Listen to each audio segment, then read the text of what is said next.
Welcome back to Bloodlords, everyone. In our last session, I think we're all quite happy with what happened. After all, we got a kill on someone we have been Yeah. wanting to end the life of for quite some time. The daughter of Urgathoa Necressa, who stole divinity from the goddess, and as it seems, perhaps not so much by her own merits and more so the help of far more skilled time traveling individuals for whatever their plans may be. But nonetheless, she has been a major thorn in your sides for quite some time. After all, if not for her, Aranth would not have lost her arm, Mahari would never have been so deluded, you guys wouldn't have happened to have to go to the Abyss for quite some time and deal with like 12 sessions of me pulling every bullshit I can come up with out.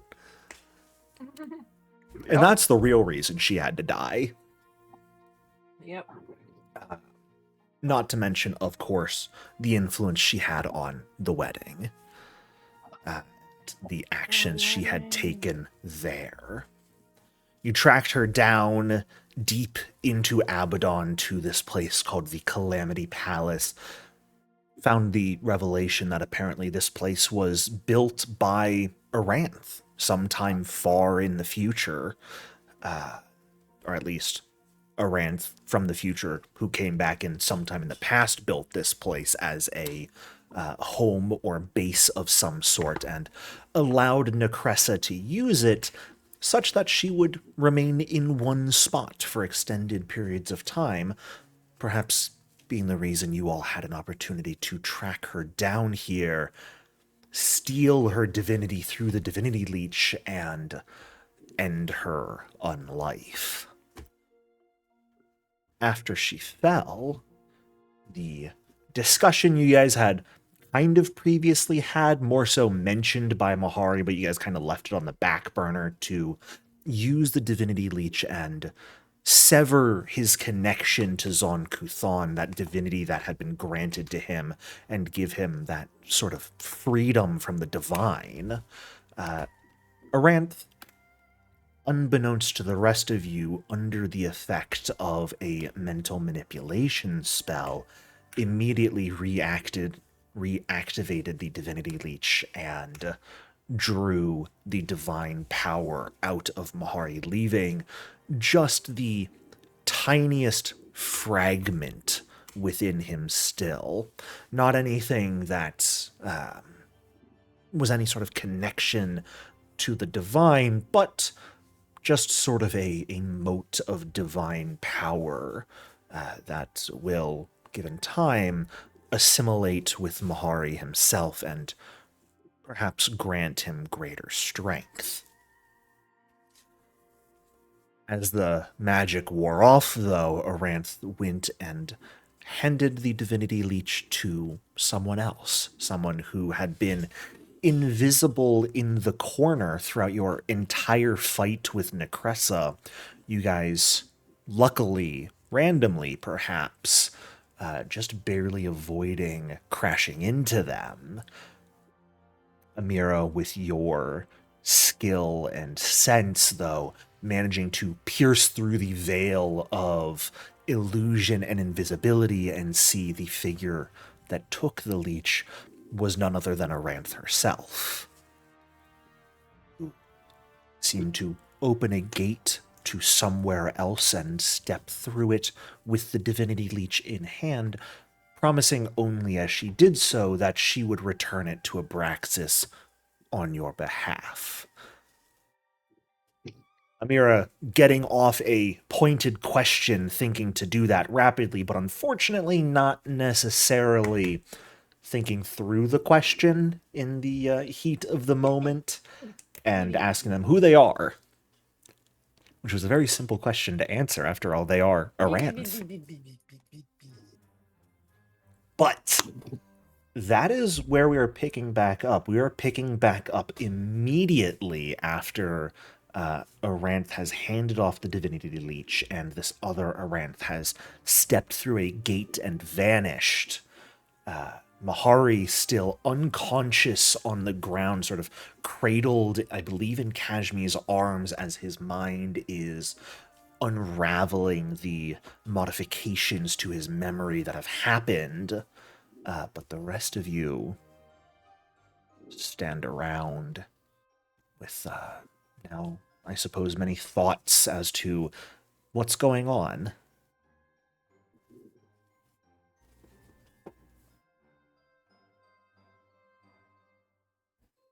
Um, Amira will just kind of shrug and say, "All right, how the hell do we get out of here? Back to Mekatar, preferably." Now, that is a good question.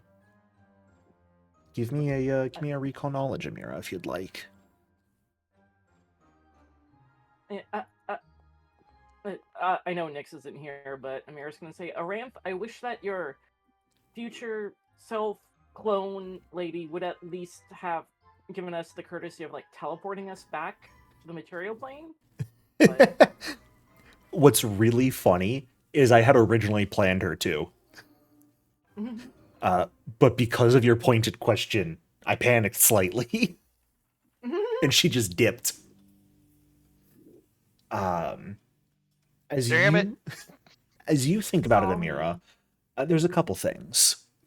One, there are more things in this place if you guys wish to explore. There are rooms you decided to bypass to reach Necressa as quickly as possible, and Vaxthul informed you that there was apparently a petrified angel that Aranth from the future placed some importance on here in the manor. So there are things you could perhaps still look into if you wished. Going back to the burning area. Oh, go ahead. One of my favorite things is taking Aranth's money. I say we rob the bitch. As Aranth's just standing there. I'm up for that. Amira, it would occur to you could always go back to the burning area, probably find someone there who could cast an interplanar teleport or a gate and get you guys back to Mekatar. A closer option would be Vaxthul. He is a decently high-ranking daemon from what you are aware. Astra daemons should have the capability for an interplanar teleport. He may be able to get you guys out of here.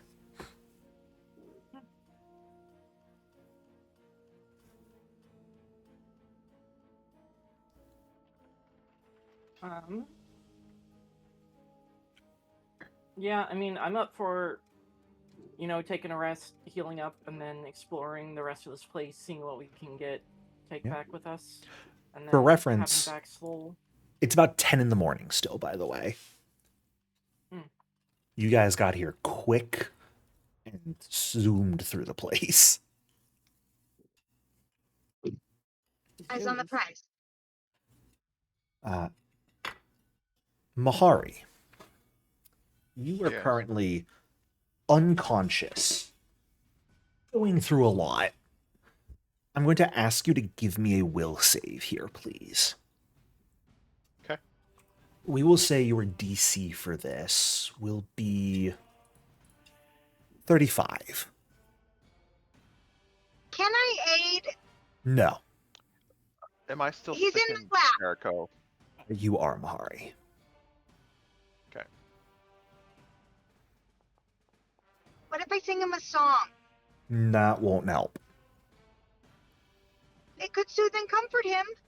He is unconscious and going through something right now. He is not registering. What the dice say, because I can't see. He succeeded. Yes!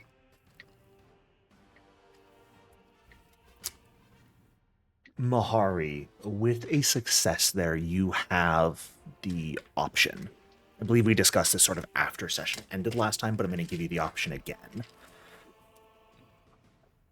You through the agonizing pain you just went through of having that power which has supported your body for years in multiple forms, between the power granted by Necressa and the power granted by Zonguthon, the demonic blood, the vampirism, the divine strength you were granted being so unceremoniously ripped away from you. Following that, the revelations that are about to go on in your head is alongside the blood leaving your body, so too does the memory manipulation that Necressa had done to you so long ago. You remain for the moment lucid enough to have a choice. The telepathic bond is still up. You can choose to relay what you are seeing as it is happening, effectively allowing everyone else to see and experience that which you do, or you may keep what is about to be seen to you to yourself. Okay.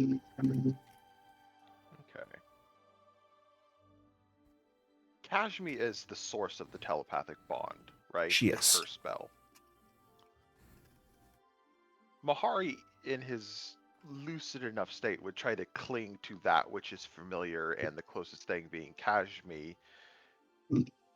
In his delirium, he would allow the memories to flow to her, and if that means they flow to everybody else, so be it. Sure. Also, for reference, at this point, the telepathic bond is technically coming from a wand Kashmi has, not direct. Like, she's the one casting it, but she's not using a spell slot for it. She uses a wand. She has the spell, and that's how it had started, but being a psychic, in order to save spell slots, she had invested in a wand for its daily use.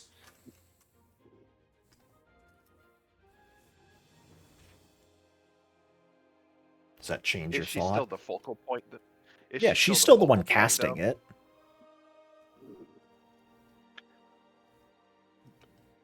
Could it? I know this is getting into semantics, but it is important for this decision. Could you say the magic is still hers, or is it the magic of the wand? The magic is more in the wand. She is simply the one activating it. Okay, well, in that case, since it is the magic of the wand, then Mahari wouldn't let the memories flow. He'd keep them in his own mind. Okay. No. Mahari, I'm going to ask you here to describe what do you remember of your past before everything began? Uh, as dull and as faded as the memories have become, in the beginning, life was happy. It was hard, as most Kolo tribes are. It's full of pragmatism and, you know, when something is outlived its usefulness, get rid of it. But in the beginning, he was loved by both his parents and his elder sister. But as time went on, as he grew to be weak, he began to notice that his mother despised him, as he was not like his sister, who was strong and healthy. And after that point, his life just became one vicious cycle of try, fail, try again, fail again. And as the rest of the tribe began to see him as a failure, it began to become a shame for his mother. And then she began to take her frustrations out on him, which only inspired him to try more, which only in turn generated more failure, which in turn generated more frustrations being taken out on him. Jackal, his father, tried to shield him from it. So did his sister. But there was little either of them could do against his mother, who was one of, if not the strongest of his tribe at the time. And then eventually Mahari decided that he'd had enough, and he was going to once and for all prove that he was not a failure. Well, that did not go as planned or as intended, and he came back a failure once again. And apparently that was the tipping point for his mother, Talon. So she took him out into the jungle, strung him up by chains, and proceeded to beat him to death. Jackal attempted to intervene, and in turn, Talon drove a spear through his chest. And then, for some reason, she just stopped, began to walk away, turned back slightly to look at him one last time, and then walked off into the jungle. Mahari often wondered why his elder sister never heard anything, why there was no commotion in the village or anything. And then as he watched his father's corpse with a spear driven through it, that's when he called out into the abyss of absolute despair. He cried out to Shellen, the younger sister, Callistra, the older sister, Nethys, the brother, or even Lamashtu herself, the old mother that most Kolo do their utmost to never invoke. And all he got in return was silence. And that's when who he thought was Urgathoa replied to him. And boy, did she say everything he wanted to hear. She didn't yell at him, berate him for being weak. She offered words of comfort and belonging and a promise that life was going to get better. And as the desperate do, he threw himself into her service, at which point he became what he was, or what he is now, broke his chains, and did a hop, skip, and a jump towards Mekatar.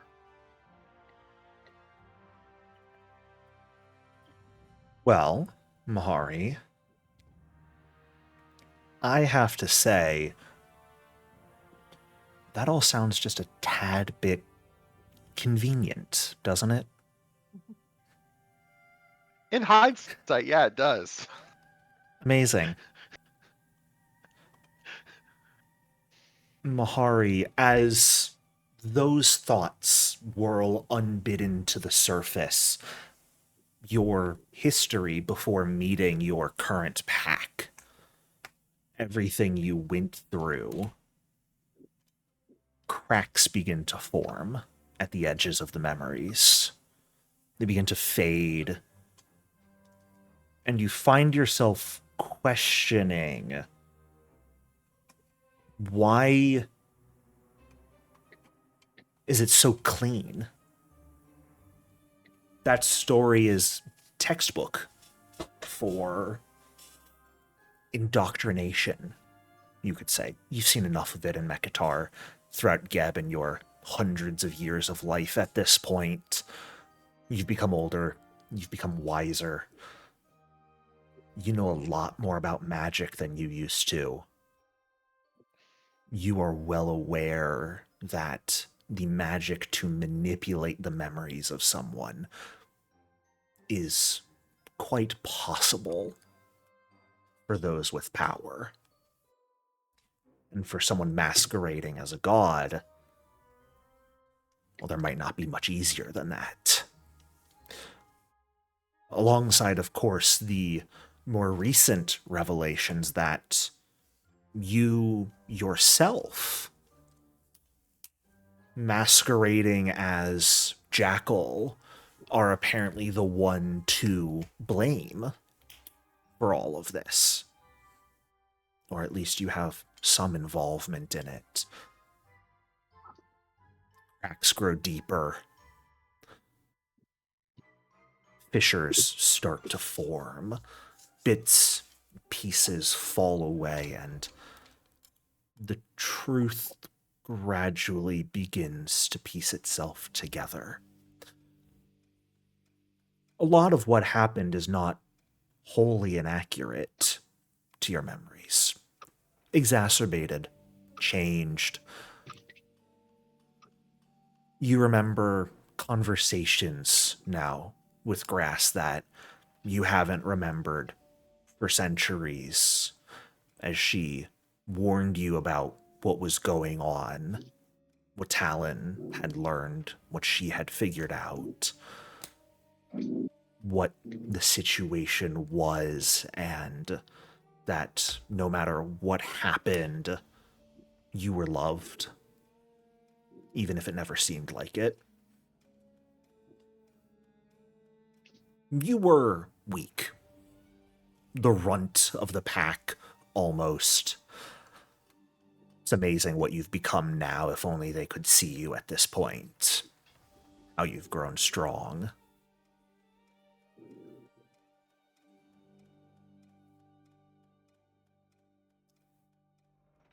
Jackal, your father,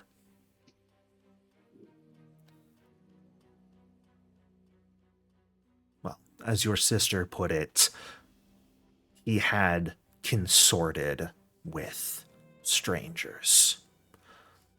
An individual looking like a humanoid fish, a strange, floating, gray-skinned woman with a scythe for an arm, and another Colo. She had not overheard the whole conversation, but had overheard the promise that was made to Jackal. The souls of the dead. How to harvest and consume them to extend his lifespan near infinitely. Of course, this was a trade, and what he would have to give up was simple. A single soul, a single life, that of the weakest of the pack, his own son. Something that wouldn't bring much value to him anyway, so why not trade it for immortality? He seemed enamored by the idea.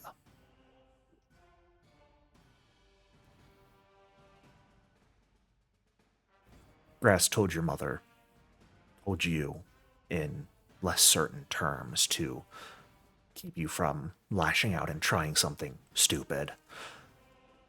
And Talon, in all of her strength that she had, her wisdom as one of the strongest in the pack,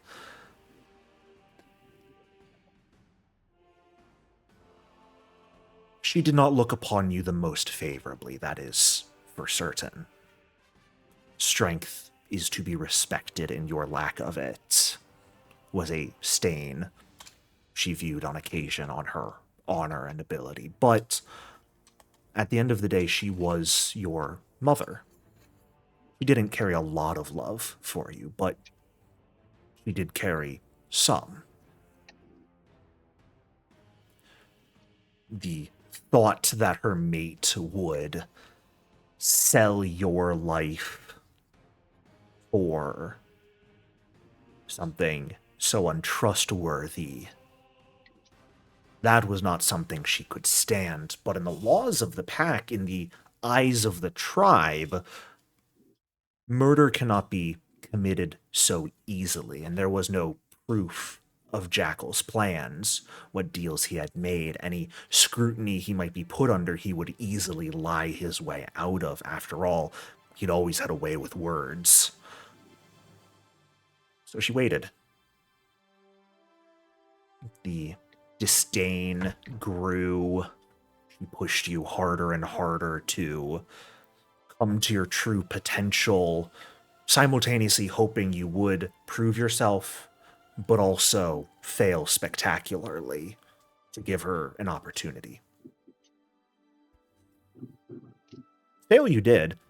There's no hiding that your attempt at a solo hunt in the jungles of the Mwangi Expanse was foolhardy and ended disastrously for you.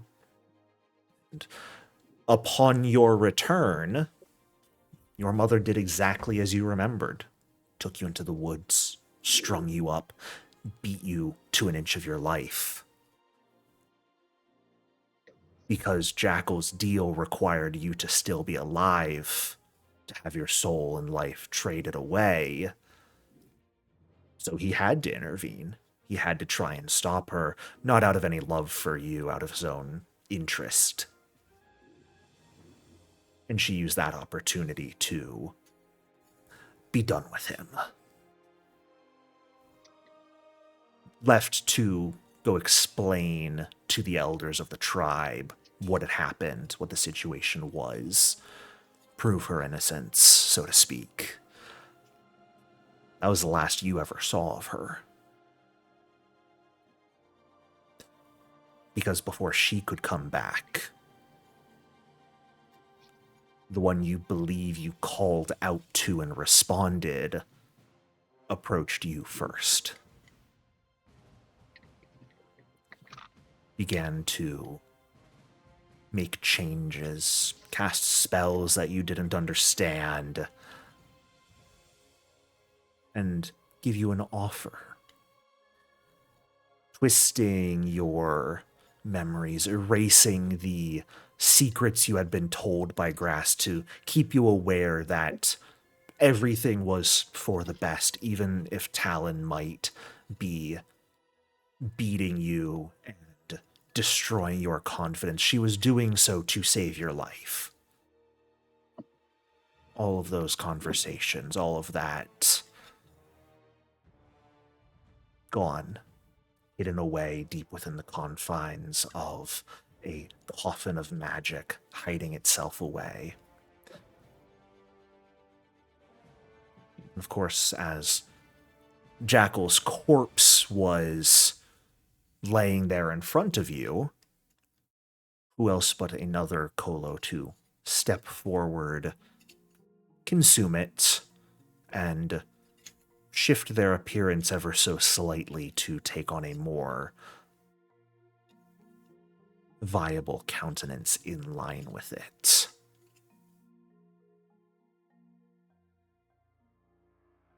That was the first time you saw yourself, though you only now remember it.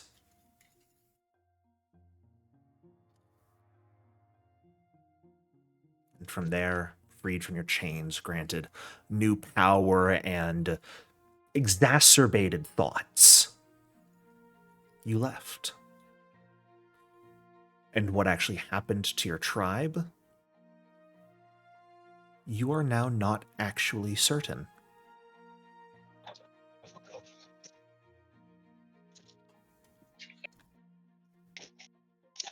Memories begin to crumble and fade as thought leaves you and oblivion takes you for the moment as you fall into a deeper slumber and unconsciousness.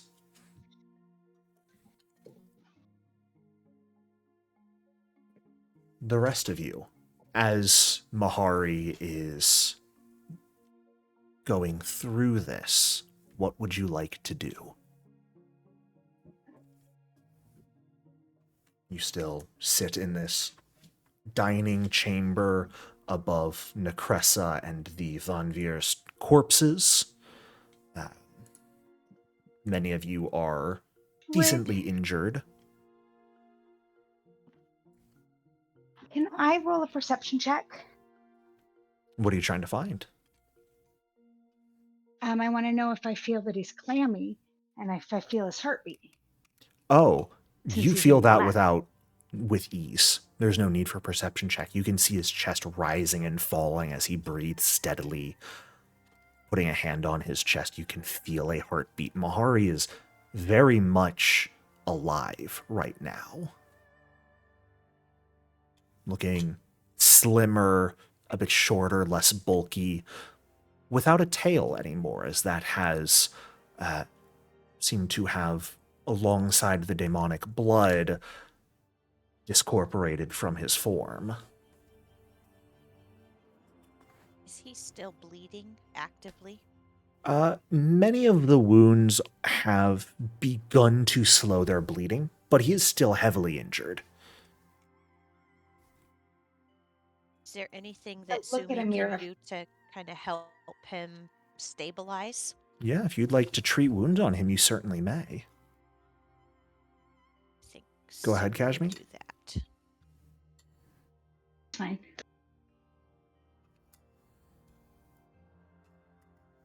If there's anyone here who can actually deal with the wounds of the living, Sumi, it would be you, so... To pull out bandages and sutures. Kashmi, you said you were going to look at me. I want to know what you looked at me for. I was going to look at you and say another one. And then I would look at Sumi and say, I don't know how to fix this. And like put my hands up and just ask for your help. But if you're already doing it, then you're already doing it. Oh, God. Did Sumi already treat wounds on him? Not as once? of 'Cause yet. it says no is now immune. Oh wait, never mind. Yes, because you failed by 1, unfortunately. Going for that new legendary DC now that you are legendary in medicine makes it a DC Did you 40 want medicine to go check. for the legendary DC? Oh no, I just wanted to go for a regular. Gotcha. Because you have Sorry. different DCs now that you can choose from. Whenever you treat wounds, you'll see medicine DC trained 15, expert 20, master 30, legendary 40. Each of them gives a flat amount of healing on top of what you would roll. Because otherwise it's just like 2d8 that you deal on a success. Can I try that again? Well, let me ask it this way. Which DC would you have gone for, knowing that? Just the regular one. Just a DC 15? No, I think the DC 30 is what you've been doing it at. yes, just Okay. yeah, DC 30 is what Yeah. I would go for. Sorry. Go ahead and do that again then, and just set it at DC 30. It'll be a success realistically. But if you happen to roll a Oh, crit I see success here, what we'll it's take it. looking for. Yeah. Okay, very good.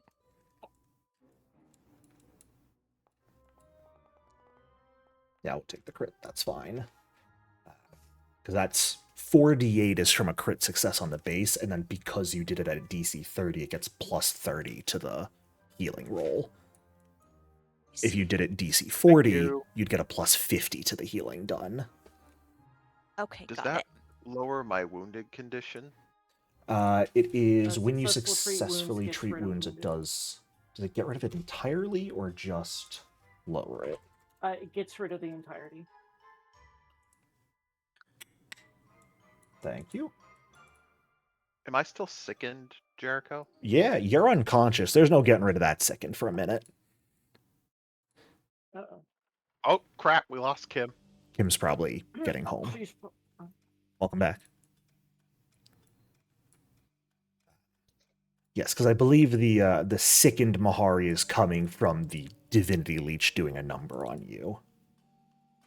Oh, yes. And, That's very, You very don't really have the chance to retch while dying unconscious. You are not wounded anymore. You are, however, still doomed 3. We'll certainly need to be careful about that.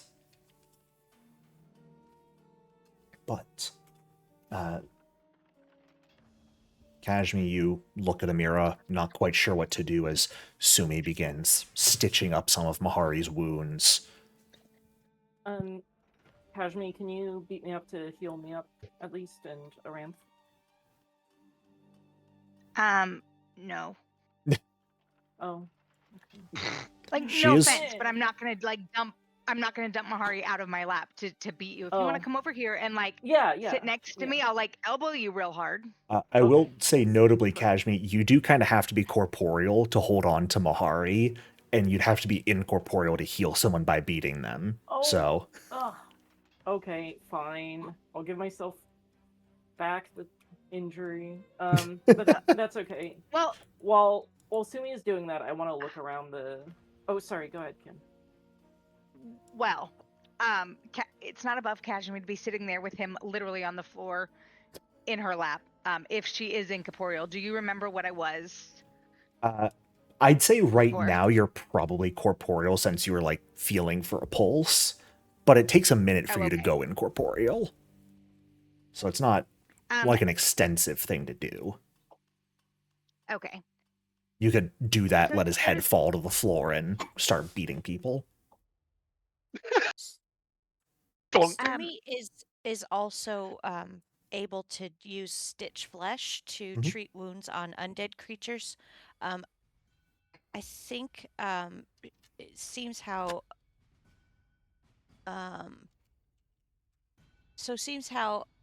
Amira is the most injured out of everyone. I think that she would want to cast treat wounds on Amira. Sure. I'm gonna let Sumi have her moment. Because I'm here for Mahari. Okay. Yeah, and that frees you up Thank to be you. able to just take care of Mahari. Amira, I love that you Thank you. just healed the amount Mahari was healed for. Mhm. Didn't take the Oh. nat 1 treat wounds on yourself. That did not work. It was the first time. It was the first time I've ever, tried to treat Oh, wounds on an does Sumi undead. not So, have- first try. Does Sumi not have ward medic? Oh, I guess don't she doesn't. believe Never so, mind. no. Okay. And Ow, notably, she stabs you, Amira. Sorry about that. No, okay. Ding. Sumi, listen. We don't have flowing blood. You don't.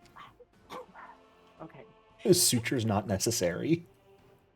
Sumi tries to help Amira and inadvertently pokes her way Yep. too hard with the Um, needle. During that first 10 minutes that Sumi is taking care of Mahari, though, Amira would like to just look around the dining room. Sure, go for it. Um, Give me a quick perception check. Kashmir's gonna give yes. you a the fuck for stabbing her wife. Sorry. First try. Suture's still like covered in Mahari's blood, and you go to like start stitching up Amira's injuries. Taking some time to look around this room, Amira. The table has been like partially broken from the fight. The Van Veer corpses are massive and taking up a whole lot of space. Overall, it's like nicely put together. The furniture is very nice, kind of expensive, even though most of it's destroyed at this point. What catches your attention the most are the two statues that are in this room. As one of them is of Draven, of Arant's father. Mm. The other one is of her mother, Falethel. Mm. Who, you haven't seen since Uh, the wedding. Anything valuable? Any, gold inlay to chip out?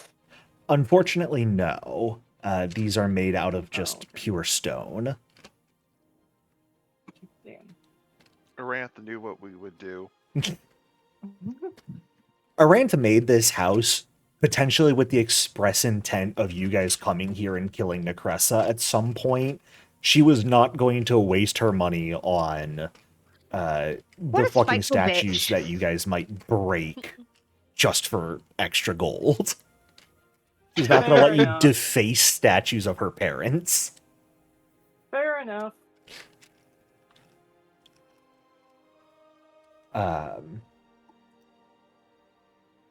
I will say, after about 2 hours of sort of resting here, in which Sumi could take time sort of treating everyone's wounds, we'll say it's enough for everyone to go ahead and just heal themselves to full. I'm not going to be too picky. Thank you. I'm assuming my ass is still knocked out. This is about the time you're going to wake up, Mahari.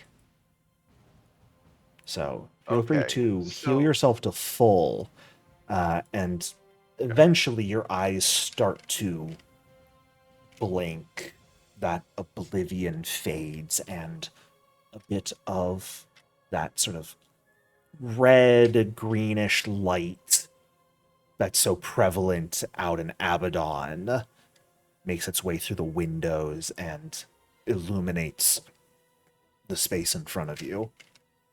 And you're taking a deep breath. And then realize I took in a deep breath. And then realize you took in a deep breath. So as I do that, I look up, see Kashmi. We did it, right? Damn right we did. Yeah, Good. let me know when you want me to fix that breathing thing you have going on. Oh, we're going Like- to get to that. Don't worry. I don't mean to be insensitive, but like, you smell.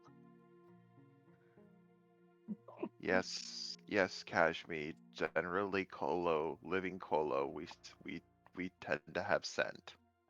And I then had no Mahari idea. stands up. Mahari stands up, and you all immediately notice one thing.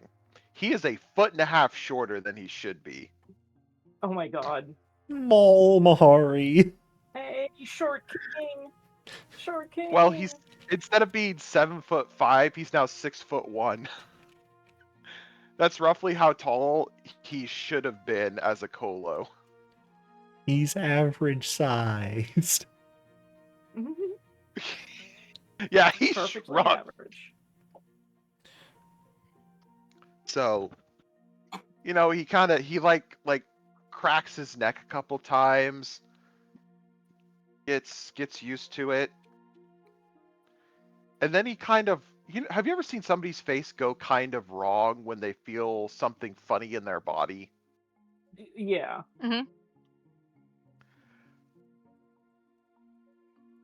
Jericho, is it permissible for me to use one of my new things for the first time?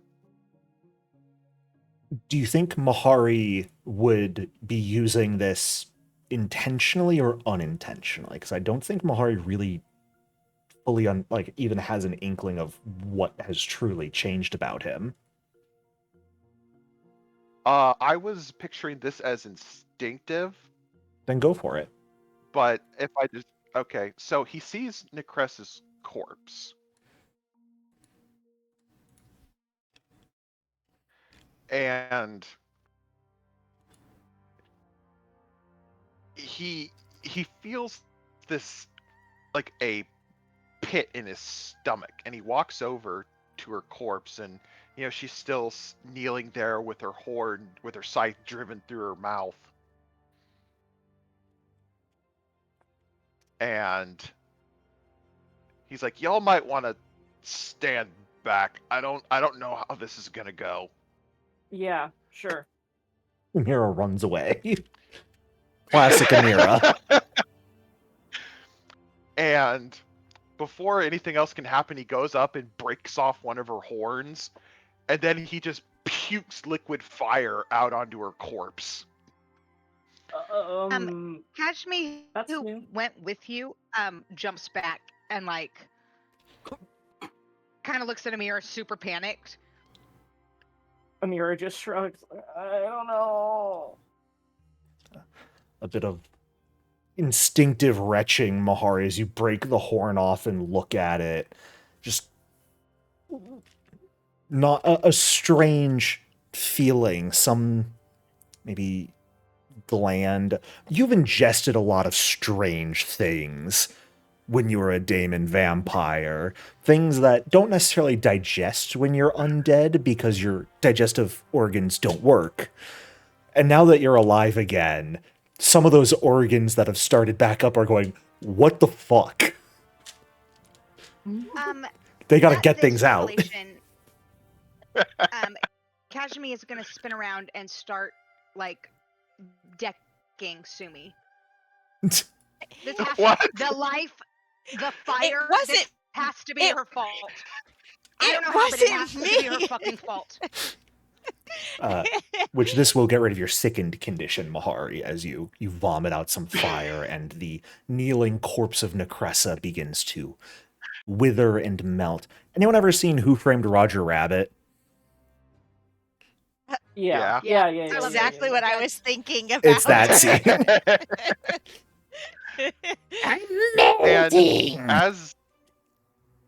and as the last of the fire like comes out, he like spits, and then he's just like, oh. Then you see his spine like crack in several places as he just goes, oh, I've been needing to do that for centuries. I look at the horn I have, Jericho. This is basically the proof for Ranella. Sure. And I'm going to stick it into my pouch. Into the pouch. Away from prying eyes. Does she have another one? It's melted. She had another one. And then he's going about to say turn something? to her. Me? No. Never mind. Go ahead, Mahari. Okay. And then he'll turn to Iran. Well, just one last thing to do. Then he's going to pull out the hourglass, my last connection to my old life, and then he's going to take it in between his hands and attempt to shatter it. You've made an athletics check. Okay. Break an hourglass full of your own blood. Yeah, why not? How close is everyone else, by the way? I'll ask this as you all watch Mahari grip the hourglass that is half full of his blood and very clearly goes to, like, snap it in half. Amira is still kind of staying a bit away. She has no idea what might happen. The at other any side of the point right room? now. I Yeah. am a hop away from him. Okay. So, a hop, okay. Sumi's so backed off because Kashmi's trying to blame his condition on her. She's backing away very slowly. Only a 32. 32, okay. You go to try and snap it, Mahari, and something's a bit different. I don't know, feels weird when there's actually, like, blood flowing and oxygenating, and you've actually got to feel your muscles now. Okay. And you start sort of twisting it, like almost hunch over to get more leverage on it. All of a sudden, it snaps. Doesn't just snap though, because your hands kind of clench simultaneously as this happens and crushes each of the different bulbs of the hourglass, which immediately causes a whole bunch of glass to embed itself in your palms. Not the most painful thing you've dealt with today, by far. And the blood that was inside, nearly a Mahari's worth of blood, splashes, sort of covering your entire abdomen and arms.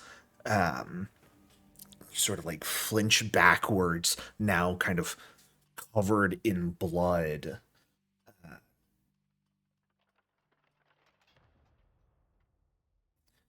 Can I get a perception check from everyone, please? Mahari, you may roll this as a fortune effect. Okay. How do I do that? When you've got the roll dialogue up, you'll see keep higher as an option, right above the actual roll button. Okay. Let's see if that makes a difference for me. Oh You rolled no! the exact same thing on both dice. Oh no! That's the second time today. I know it is. Hilariously. Notably, this roll is better than last time, though. Okay. Kashmi and Sumi. Kashmi, you're definitely, like, as nervous as you are for Mahari and as concerned as to what the hell's happened. the blame to Sumi is still kind of more fresh on your mind than whatever he's up to right now. And you're still focused on trying to punch her. Sumi, you're a bit more focused on trying to dodge Kashmi while also keeping an eye on Mahari. And there's that unbidden thought of, man, I just wrapped up so many of his injuries, and now he's got glass stuck in his hands.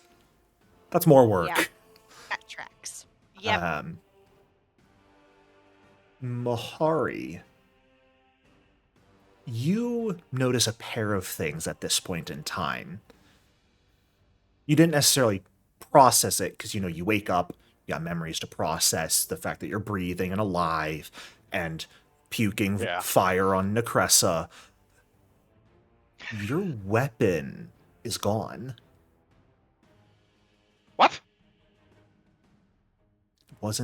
Your blood wasn't the only thing that disintegrated. Your weapon had some connection to Zon-Kuthon as well, whether you understood that or not. There is, as the blood splashes over you, a strange feeling. It's kind of in the pit of your stomach, similar to where that new gland is that forced you to vomit fire unintentionally, but deeper inside. Something more intangible than an extra organ that found its way into your body's workings. The blood that would physically be closest to that point, sort of on your navel, begins to heat up and evaporate as it burns off of your flesh. And sort of right at that point where that blood was covering, there appears to be a small gem with a bit of metal, like a stick attached to it, inserted into your body. It's like you got a little stick with a gem on the end coming out of your sternum. Okay, I grab it and begin to pull it out. With surprising ease. Your hand sort of fits around the gem comfortably. A longer grip that could fit your other hand if needed.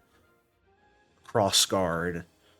And a blade begins to emerge. As you pull and extend outwards, would you like to describe the shape and form of your new weapon? Yes, so it's not a gaudy armament. Aside from the gem, it actually looks very rugged, almost plain to the casual observer. The grip looks like it's made of sturdy wood crossed with iron bands and wrapped in leather. And the blade, it starts out straight, and then as you get towards the end, it slightly curves up. There's a few nicks and chips along it, but for the most part, it looks like a normal falchion, except for the ruins that are carved in it that I don't believe anyone aside from Mahari can understand.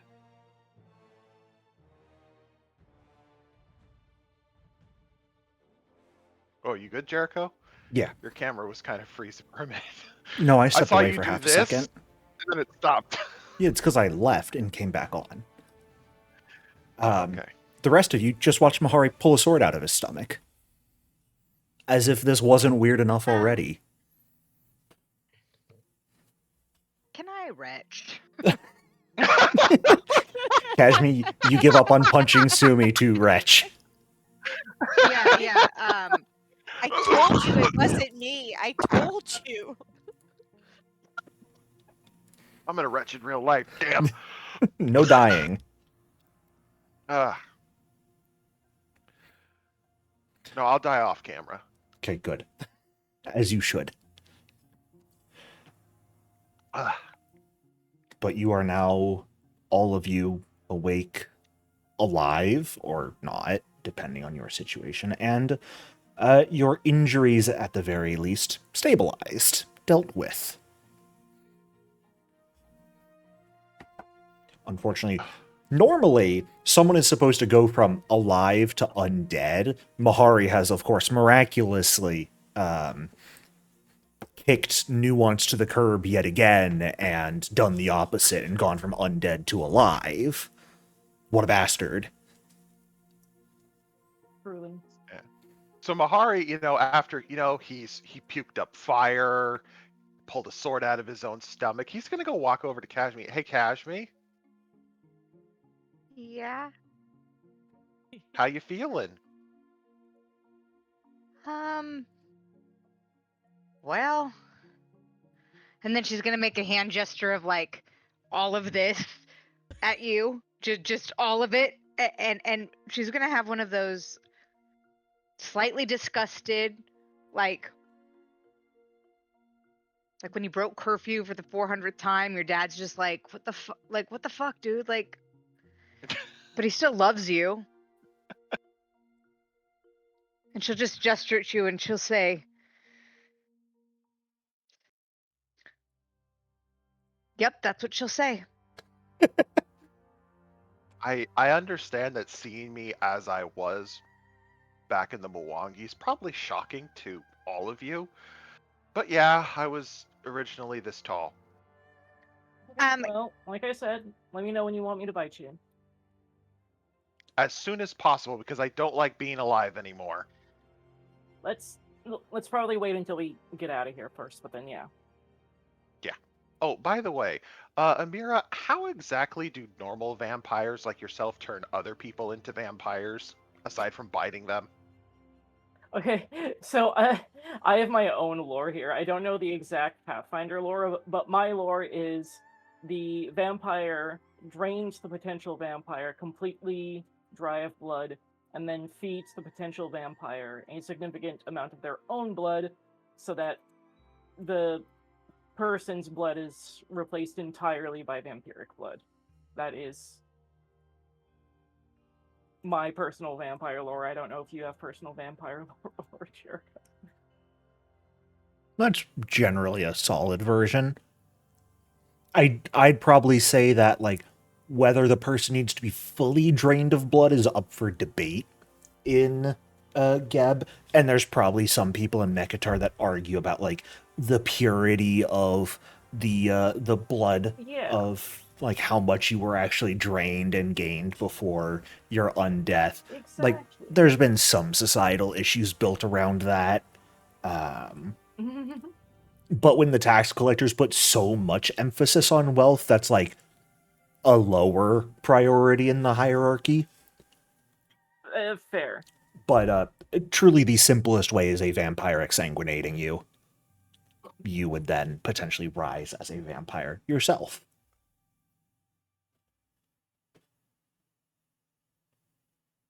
All right. I like he points the finger like this at Amira. We got a plan, but not here. Why not? Yeah, it's gonna be a whole thing. This place is get out of very here safe. Mahari looks around for that disembodied voice of the over deity. No, it's not. No, that's Necres's corpse talking. Stay a while. It's very safe. Looks over at the liquefied remains of the bitch. There's a little animated skull there, just chatting. Is there really?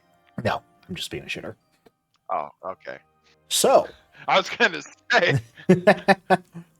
what are we thinking from here? Rob the place blind, find a way home? What are we thinking? It's a bit after noon at this point, so you still got quite a lot of... You guys haven't been awake overall for very long today. You ladies want to explore the place a little more? Yes, I would like to rob the place blind as much as possible if everybody else is up for it. Make sure you heal yourself, Amira. Yes, please. Agreed. Jericho. Yar? Mahari, the character, is mechanically aware of what Doomed 3 does, correct? You would be, I think, mechanically the way you're doomed, but the way it's manifesting is more so a sense of weakness for you. Because you had all Okay. that blood drained, and the Divinity Leech has caused changes that you don't fully understand. You are aware that you are weaker than normal, than you were previously. That is how the doomed is manifesting. Okay. You don't really have understanding or control of what you're capable of now, and your body has gone through an ordeal that it will need to recover from. Got it. So, just don't go down to a crit. You'll be fine. Easy. It's that shrimple. And hey, if you die, we're just speeding up the process of vampirism, so truly, I see nothing but upsides. Exactly. Okay. You look so done with me. For mechanical purposes, where does the spark currently reside? Right now, it's in your weapon. Okay. Because, you just fucking pulled the weapon out of your stomach. Okay. What exploration actions do we want to take as we do some exploring of the Calamity Palace? Where's the Searching- rob option? Yeah, Yeah. That's called search. plunder. Yeah, that's what I want to do. Plunder. Would like to plunder. This is not a pirate God campaign, damn sorry. Arr. So we've got Kashmir and Amira searching. Mhm. Sumi, should I expect Um, scouting again? Do we really need to be scouting, or should we just be I everybody? mean, be there might circling? be bad guys. But Oh, we already okay. killed the biggest bad guy, so I mean, it's up to And- you, really.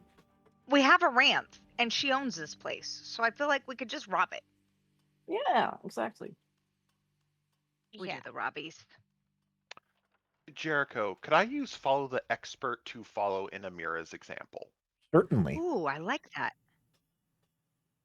Okay, I have to put new actions on the exploration tab because they're all gone.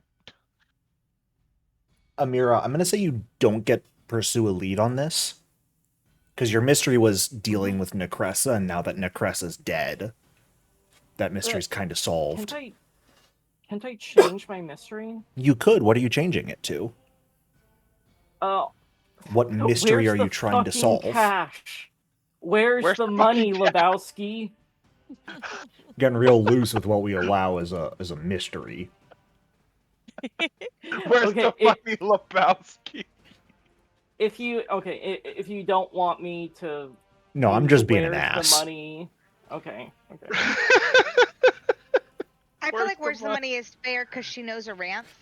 It's She's one of those things when we look into the actual definition of pursue a lead, you're supposed to focus on a detail you find, and then I'll confirm if there's an actual larger mystery to it that you can examine. Oh, where's the That would cash? then be your lead, but I will allow it. Because Thank where's you. the cash is a funny mystery. Where's the cash, Lebowski? No, it is very specifically where is the money, Lebowski? So, Mahari, you are following the expert. Mm-hmm. Awesome. You may give me that perception check as well, which there is a toggle in the basic action macros for follow the expert. Okay. Follow. Basically, This? Amira being legendary will give you a +4 circumstance bonus to your perception check. Okay, is it called follow the expert? Yeah, it's under the exploration tab. Oh, god damn it. Select the skill. This is perception. Perception.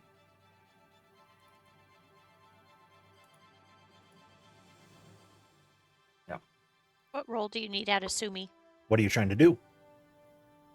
Search. Search. That's perception.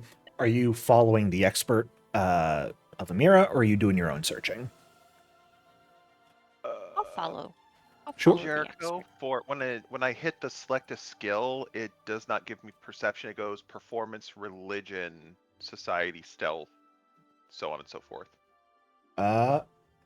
Perception might not actually be an option, technically.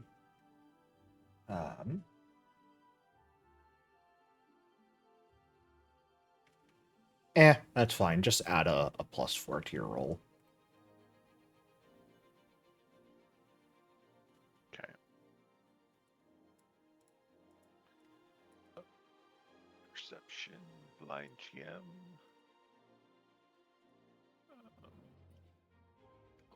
+4. There you go. And same for you, Sumi. That'd be a perception. You may give yourself a +4 to it. This is what I should have been make doing the all plus along. go up? How do you what, Sumi? How do I make the plus? Oh, I change it in the little. Nope. It Yes, doesn't do that. where it says How do- +1. It doesn't let me change it in the square. That's because just type 4 there. You don't have to delete anything. Oh, got it. Okay. That's showing as a placeholder, basically. But there's no actual text there for you to adjust. It's an empty spot. Okay. Got it. Okay. And Amira with a notably poor perception, rolling the second worst in the party. I'm blinded by greed. Notably bad, I say, when the two people who rolled better both rolled 19s on the dice. Okay. I've got your guys' perception checks. You may feel free to begin exploring. Okay. Jericho, is there anything over here? Or is that just a wall of blackness? That is like a collapsed part of the room. Jericho, I am stuck. I am like Ha! in a wall or something. And That's it's not letting funny. me. You shouldn't be. I'm also There you go. stuck. Thank you. There you go. Yeah, I don't know why you guys were Thank stuck. you. I'll get you there. Okay, Is this I'm just stuck a under hole? this dead body now. Oh no, now I can move. Thank you. Just a big old hole. Yeah, there's over basically a section that has collapsed of the room and shows just kind of that bottomless abyss underneath. So if you want to hide the bodies, I guess you could shove them down there. Yeah, I'll just shove Whee! the just shove them in there. Grab that one up there and shove it in there too. Off they go. Goodbye. Jericho, over here, is that an actual book on the table or is that just set? No, because the table's destroyed at this point. Okay. Like, Necressa was going over some documents when you guys first entered. Those have been fully shredded and destroyed by the battle that happened. Okay, so there's just nothing. And It's hard to then- keep documents safe when you have a walking tornado of fire in the party. sorry about that. That is true. Is All this up here the only door into this room? Is there another door? Yes, that was how you came in. That was the only entrance to this place. right. Okay, well, let's go. Let's go out there. Go out the door. Hello, come on. Unfortunately, there's Oh. walls making it harder to move. Yeah. Yeah. 'Cause And I'm a Jericho, is that nuisance. tornado still going on in here? Oh, very the much pressure? so. Yes. The what? The in the library, I'm the sort of stuck in the eddies door. and wind currents, making it dangerous to fly over that gap. I'll wait for everybody to catch up. I'm on my way. Slow. On my way. Making my way On downtown. my Way way. downtown, walking fast, spaces fast, I'm homebound. All right, now, I if love I you, recall fucking weirdos. correctly, There was a door up here that you guys did not open. You guys All were right, hell-bent on going through the library. Amira, can you do what you do best and help us Sure. avoid the bullshit? Brass ear. That's a door. You don't need to give me a new perception check. Oh, okay. Yeah. That's what I. Okay, I'm Yeah. gonna open it in 3, 2, 1. Oh. It's a room.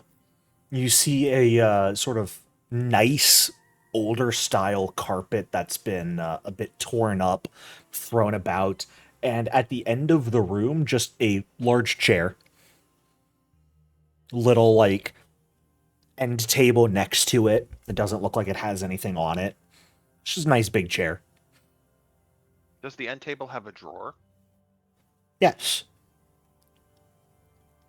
All right, I'm gonna step into. Oh, well, I can't. There we go. Before I move, the end table's this thing right here, right? Yes. Yep. Okay. Oh. Hey, Jericho. Yes. Since I'm incorporeal, can I walk through the chair to see if the money's in the cushion?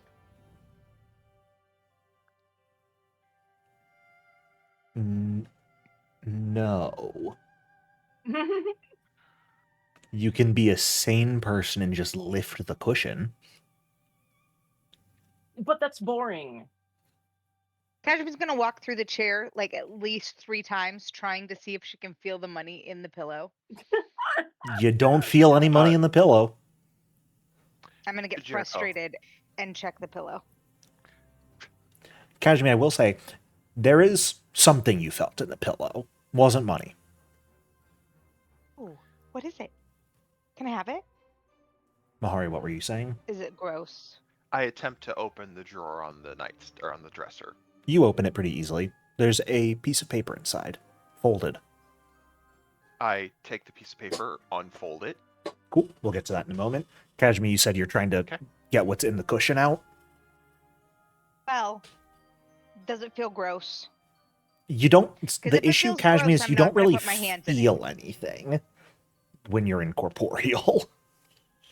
Like I mean, I'm sure I do. you could sense that there was something generally flat in the cushion that wasn't just like the cushioning. Kashmi hears what the benevolent overlord is saying, but she does not agree with him. She feels. Too damn bad. She will stick her hand in and grab whatever gross thing you have put inside of this cushion.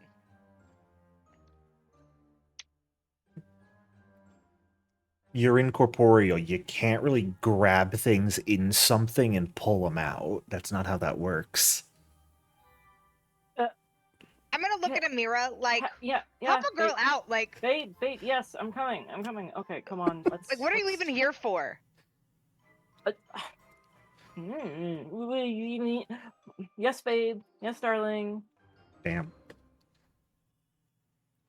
Glad you left her rant when you're gonna loot her house. Amira, you are able to go over and like rip the cushion open pretty easily, and there's a piece of paper inside. Sumi would like to look under the rug. You look under the rug. You find Yes. a piece of paper plastered onto the floorboards. I feel like we are going to get little nasty grams that are going to tell us, quit trying to rob my house. So, Jericho, is mine indeed a nasty gram that says, Mahari, I know this is you, stop wrecking my house? No, it says, Amira, there's no coin here for you. Go away. What does the one I under just- the rug say? Hi, Sumi. Nothing here for you. Oh. And Kashmi, the piece of paper in the cushion says, no, Kashmi, this is not coin. Because I know you felt me.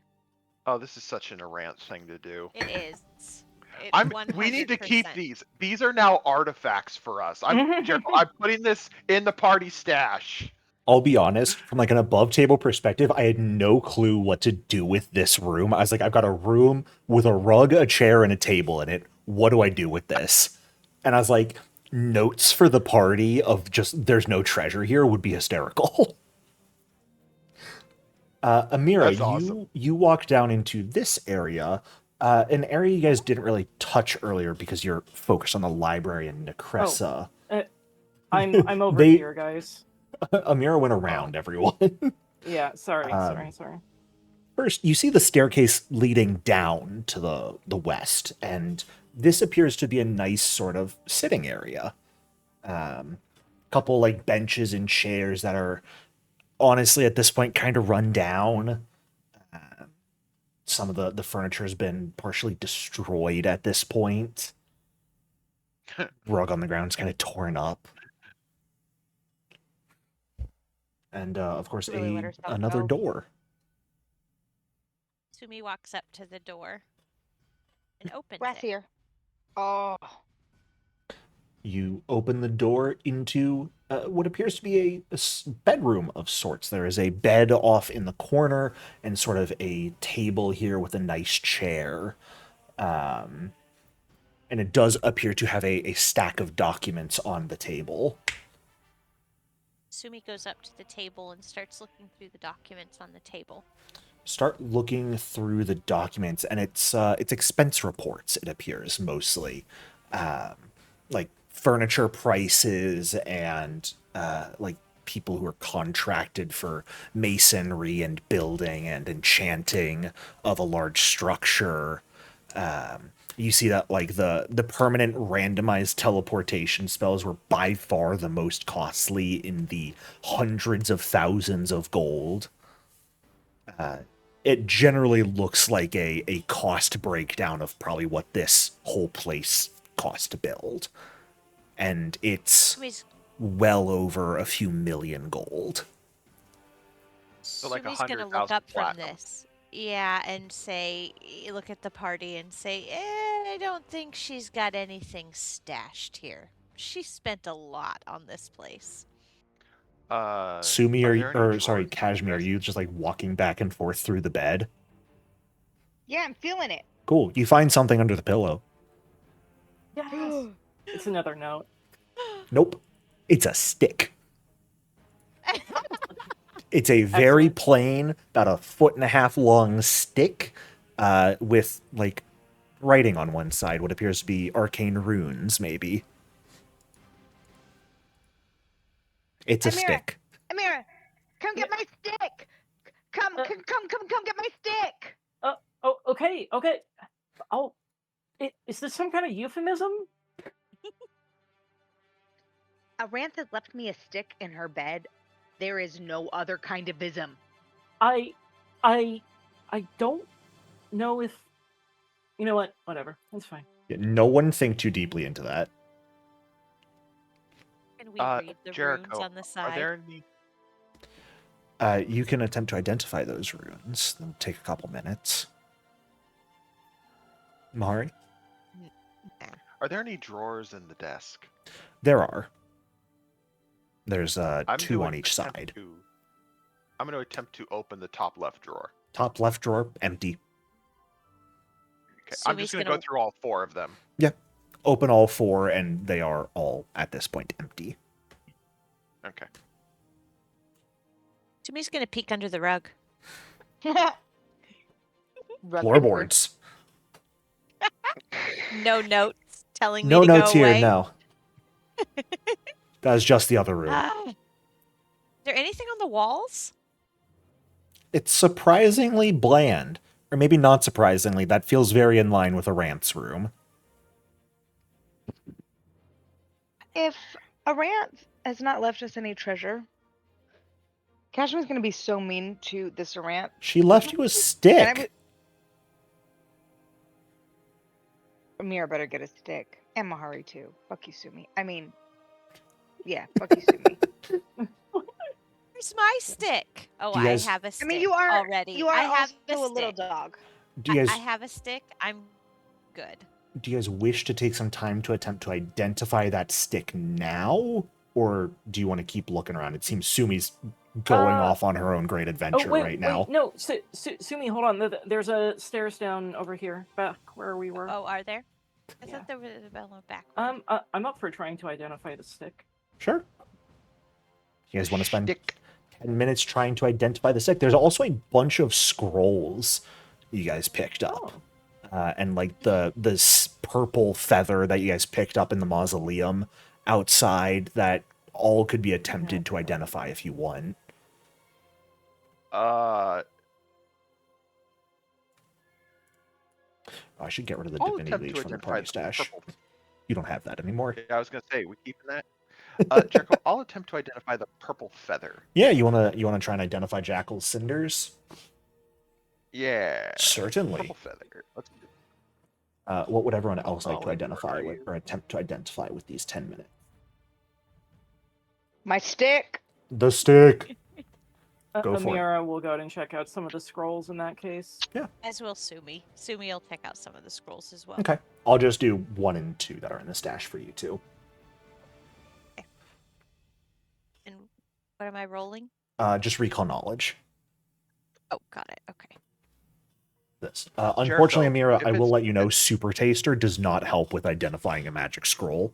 Damn. Damn. Jericho, since the feather most likely came from Jackal, if it did, could my Colo lore be applicable? Yeah.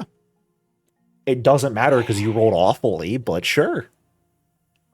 Hey, I'm keeping it up. Your perception checks have been immaculate today. Everything else, aka the 1 recall knowledge roll you've made, not good.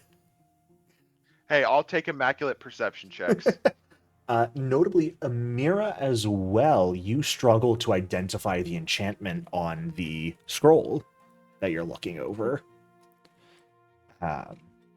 Sumi and Kashmi, the two of you are able to identify the items you're looking at without much issue. The scroll you are taking a look at, Sumi, is a scroll of 7th rank spell riposte, which is a very fun spell for the casters in the party. What's it And- do? Spell riposte is a reaction when you're targeted by the spell. You attempt to counteract it, and if you would counteract it, it just retargets the caster. I love that. It's a Yeah, know that's cool. you, and that can be used by any of our occult casters. Can we add that to the party stash? It's already in the party Oh, stash. perfect. Good. This shit's all there. Okay, good. Kashmi, the stick. Easy to identify. I love The it. runes. It is a rod of negation, which Oh, can be used to cast a 6th rank dispel magic every few hours. It's a nope stick. Yup. It's a nope stick. She gave me a nope stick. Yeah. This is just her saying no in a more euphemistic way because it was on the bed. This is so rant. Kashmi's moved and hurt and moved and like deeply prideful of her nope stick. It is worth quite a lot. How much is it worth? 4,300 gold. It's a 14th level item. That's a wand, isn't it? It's not. It is just a stick. Oh, Yeah. Yeah, so you The don't even 6th have rank to be a dispel caster magic to can be use cast it. every 2d6 hours. It's not a once per day thing. is Amira? What'd you say? I heard you don't have. You don't to. have to be a caster to use it because Yes. it's not a wand. Oh Yeah. hell yeah! It's an interact to activate, not cast a spell. I love dispel magic. Rod of Negation, great item. So you guys spend about 10 minutes here identifying scrolls and sticks. Sticks and scrolls may break my bones, and words will always hurt me. Where would you like to go from here? There is that staircase to the west. There's a staircase going south to the east.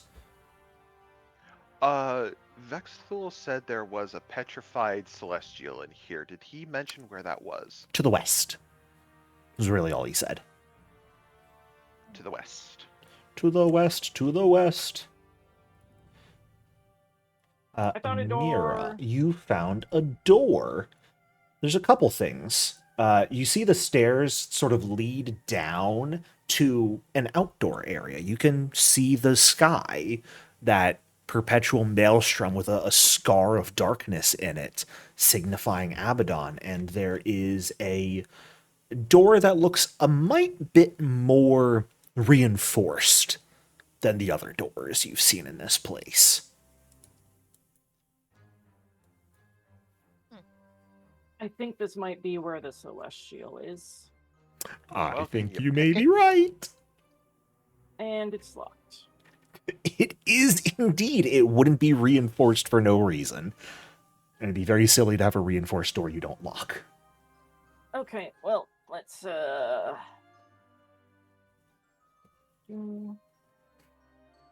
Break out the thievery tools. Mm-hmm. How's that for you, boss?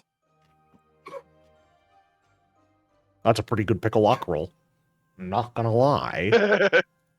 I think that's good enough. Because I do not enjoy doing the needing to make multiple successes in a row to pick a lock. That's always boring. If I ever seen a petrified celestial, I think that's it. As you swing the door open and step into this room, you see the wooden floor covered in faintly glowing occult sigils and runes, and a beautiful statue of a winged and robed figure sort of standing in the center of the room with a hammer in hand, and what looks to be a sort of piece of parchment held in the other hand that is all petrified. You can see the room sort of continues out of sight around the corner to the north, and there's another door here. Jericho? Yes. Is this one of those three celestials from Arant's booty call? It is not. Oh, It is not one of the booty call angels, unfortunately. That would have been hilarious. I was like, wait a minute. No, this does not look like either of them. Could I do long shot recall knowledge, but could I do a recall knowledge to see if I could figure out what kind of petrification this is? What kind of Or is that just way petrification this beyond- is? Sure. Okay. Oh, wrong button.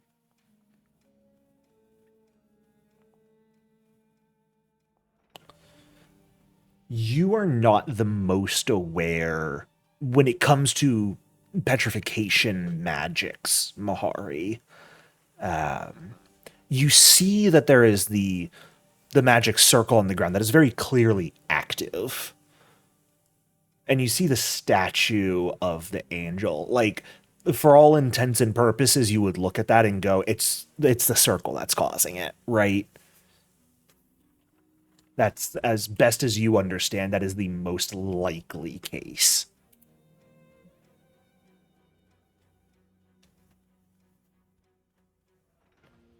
Can Sumi try the other door to see if it is locked? Yeah, Just test it, not open it does not appear to be locked.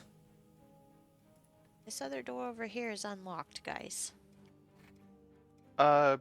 Before we decide if we're going to move on or not, Jericho, the scroll in the angel's hand, is it completely rolled up and the angel's holding it like that, or is it partially unfolded and they're holding it like that? They're kind of holding it in one hand. It almost looks like someone that's reading a decree. They're sort of holding the majority of it in their hand, but it is partially unfolded. Unfortunately, even like circling around, staying out of the circle, it's been entirely covered with stone due to the petrification. There's nothing legible on it.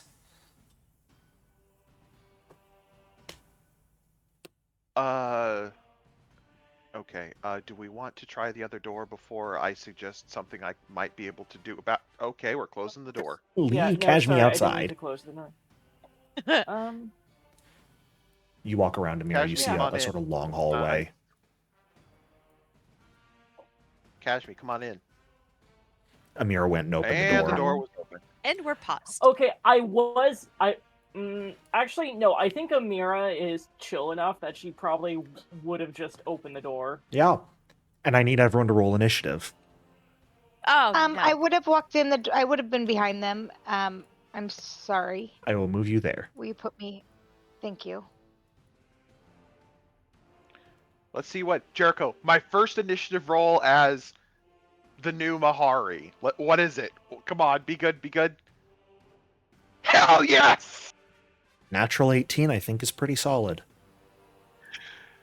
Yes! As you guys roll initiative, as Amira, I can't fucking speak. I tried to say Mahari and Amira at the same time. Opens the door and finds what appears to be just a pulsing wall of darkened flesh. We are going to take a quick break here. You can stand up, stretch, grab some water, and I will see you all in just a few minutes. Yes. Welcome back, everyone. So, Yay! Amira, you pull the stone door open here and find this sort of pulsing mass of darkened flesh and scale, it looks like. Seeing this, Mahari, you are the quickest to act. As the door opens and you so- see something weird beyond it. Is there a token on the map that I just can't see? Not yet, no. So where in the general vicinity is the wall in the room? At the door. Like the door opened and it's right there. Oh, okay. It's about Okay, a foot away from you at this point, Amira, as you open the door. Maybe less. Close. Just close does it. does this look like the same type of black wall that the portal to Abaddon had back in Mekatar? No. This looks textured, scaly almost, would be how you would describe it. I would like to attempt to recall knowledge to try to identify it. By all means.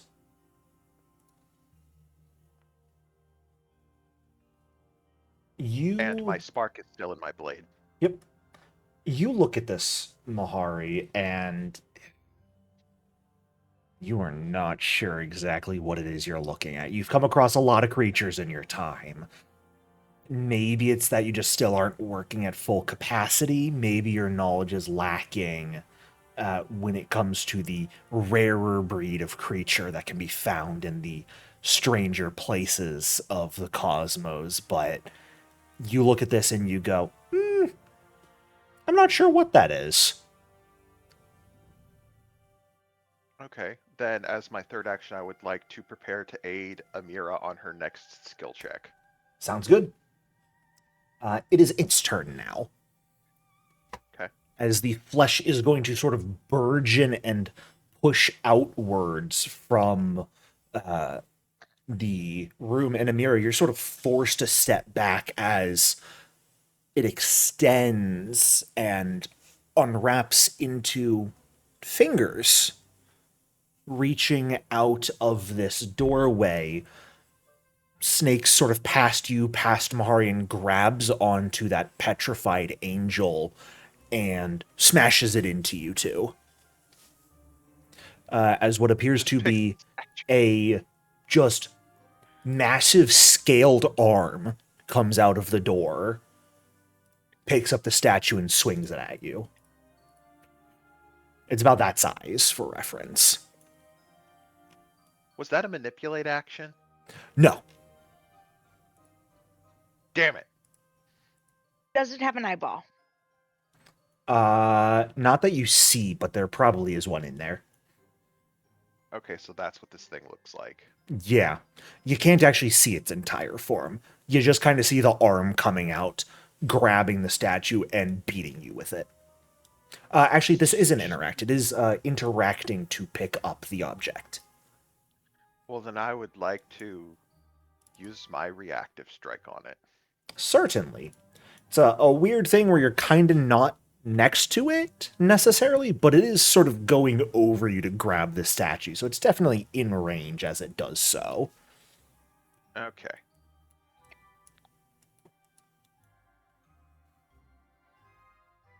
Oh, whoop.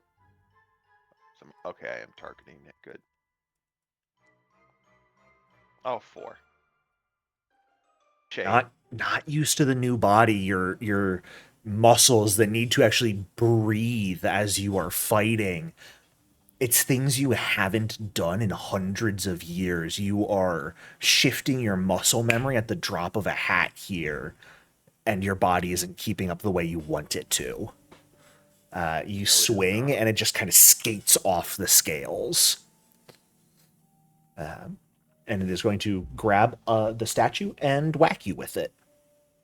Of course it is. Which, let me just check which profile am I using here with the limb strike. Cool. Limb. That turned on. Mr. Mahari, that is going to be a 36 to hit you. And it's sweeping at me. Yes. Notably, you might wonder, why does it get sweep here? Sweep should be applied to the second strike. It gets sweep on both of its attacks here. It interacts to pick up an object, hits 2 different people at it at its current map, and applies sweep to both attack rolls. So, Mahari, that is going to be a fairly moderate 31 points of bludgeoning damage as a statue is slammed into your side, pushes you away, and similarly attempts to smash Amira. Which is a 34 to hit. That's sweet, coming in clutch. Amira, that is going to be 27 bludgeoning damage to you. Oh, okay.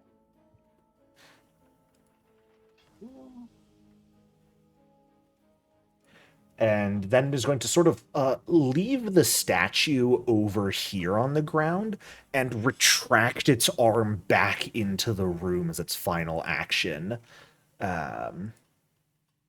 giving itself making it just perhaps a bit more defensive here. As that ends its turn, and Sumi, we're up to you. Burn it, Sumi. Okay. You are set on blind rolls right now, FYI. Yes. Okay. Sumi is going to kindle inner flames. Alrighty. Sumis are wont to do. Get the fire going. And burst into furnace form. Okay. And that is Sumi's turn. Alrighty, as you yet again start immolating yourself, Amira, you're up.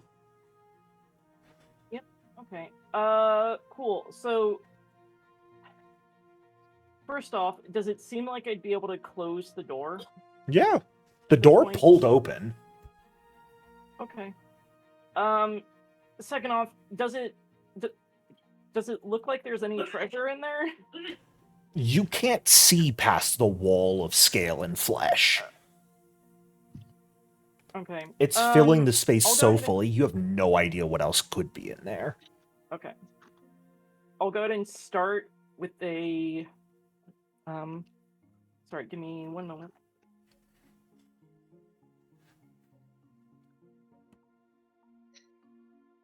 Okay, so I'm gonna go ahead and do a thing here. Have I already done? I already used my Brooch of Inspiration, so I can't do that. Then I'll just do a regular recall knowledge. Okay.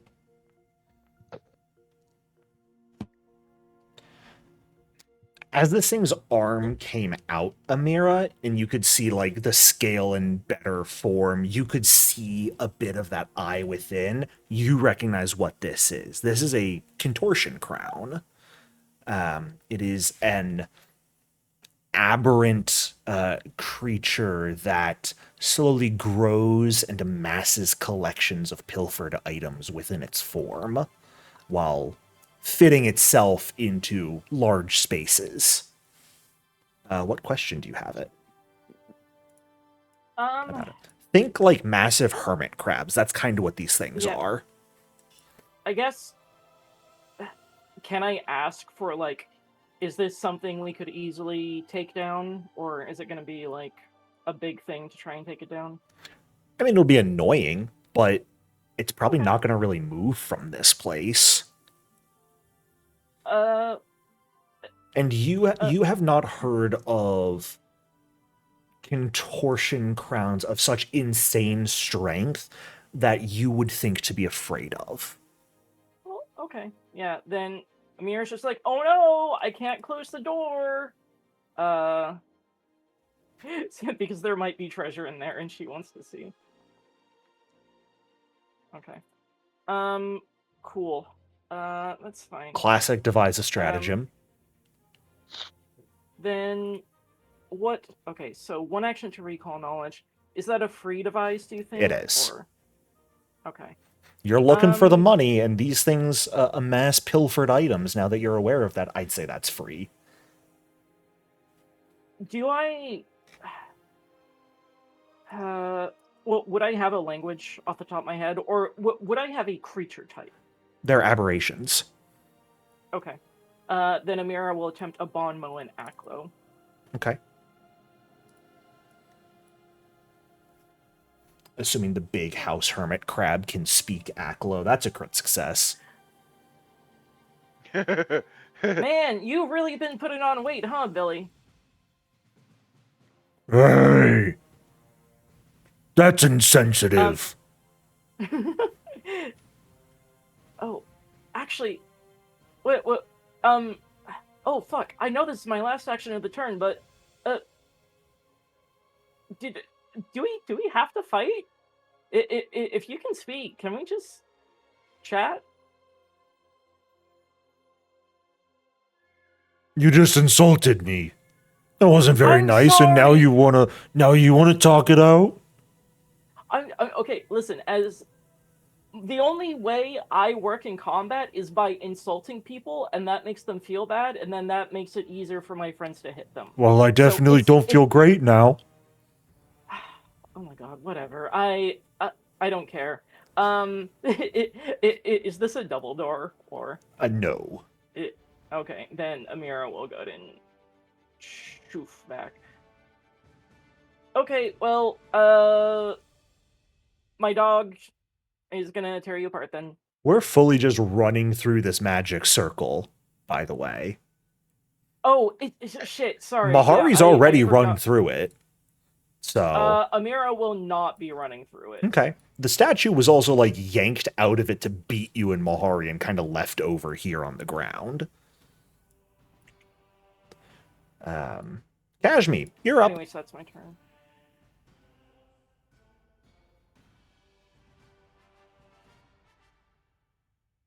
If you're saying something, we can't hear you.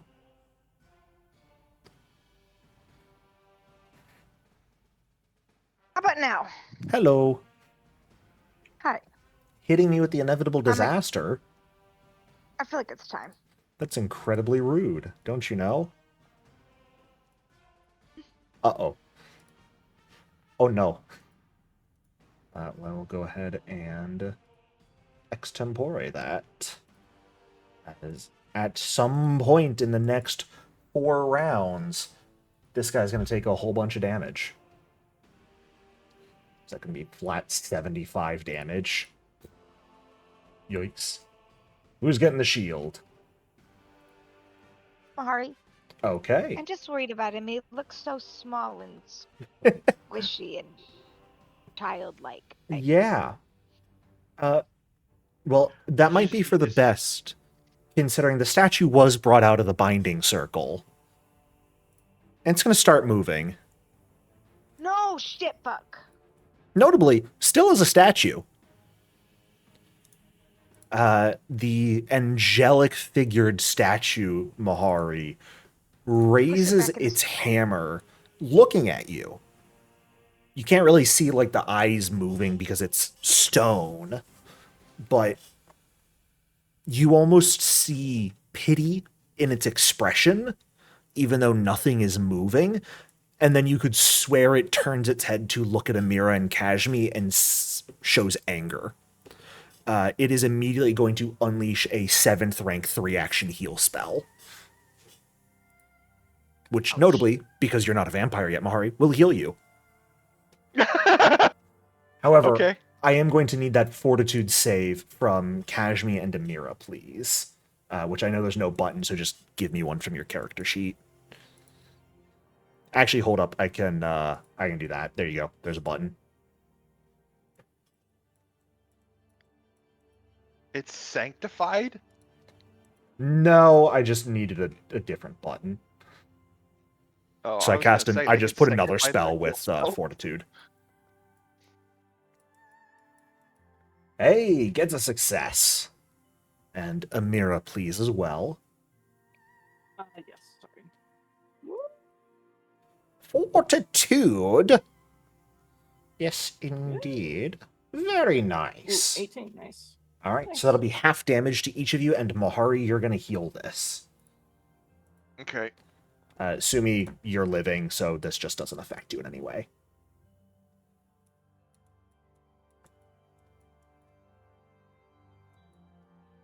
That is, you see him get healed by vitality, and he's just like, oh, that's what this feels like.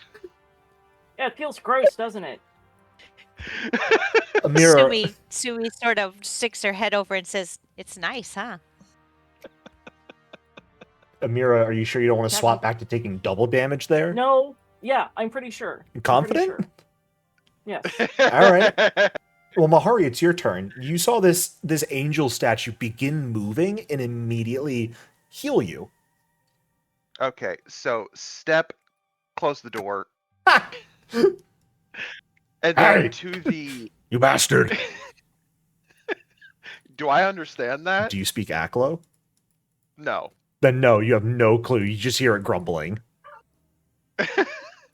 Then I'll. I'm assuming closing the door was an interact action, correct? Yes, it is. And it Okay, does so I have require one you to action. take a hand off your weapon. Yeah. Okay, so. Oh yeah, I don't have my tail anymore. Fuck.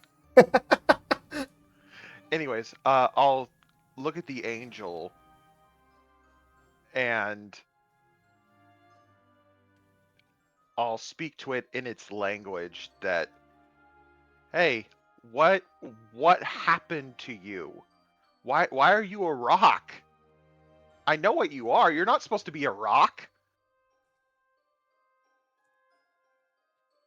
Mahari, do you genuinely expect a statue to be able to answer you?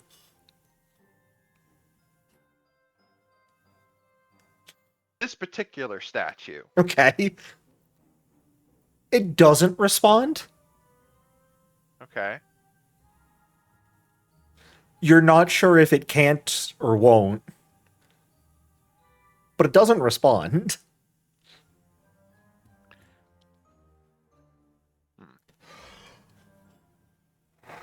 Well then, reassert my grip on my blade. Sounds good. The contortion crown opens the door. Yeah, took an action. Ha Is it its turn? Yes, and it actually had to use another Okay, action first. All right. Well, by golly, I'm going to start remembering this. So 33 is theoretically, class. it started its turn adjacent to you, Mahari, but the door was shut. So, The door was in the way. if it doesn't specify the line of effect or anything like that. Most things have line of effect. Can't really be Okay, adjacent okay. to you if there's a solid surface in the way. You'd be more Alright, adjacent to alright, the solid surface. All right, I'm fine. so proud of you for remembering that. However, it is going to smack you for shutting the door on it. Oh, okay. All right. Just because that was incredibly rude. Well, I don't know that. All I heard was. It's still grumbling as it opens the door. It like pushes open the door with a finger and then attempts to flick you, which just gets stopped by the magical shield Kashmi conjured up. And Sumi, it's your turn.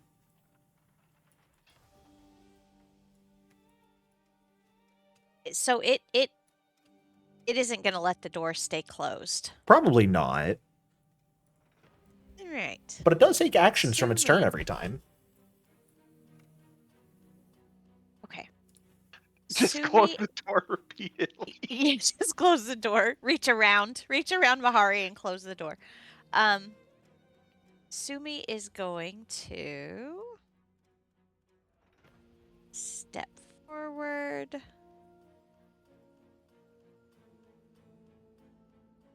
Target. Giant weird arm thing. If you're attacking, he is And- going to have lesser cover because there is Mahari in the area. Well, I'm shorter now. He's shorter now. I can see over him. That doesn't really Okay. matter. And it's through a door, too. Yes. So Sumi's going to attempt to create a scorching column Now, 10 feet in diameter and 30 feet high, directly where that guy is standing on the other side of the door. for reference, Scorching Column is a 3-action ability, so you would not be able to move or do anything else if you wish to do that. Don't I have a step as a free action for my Kindle Inner Flames?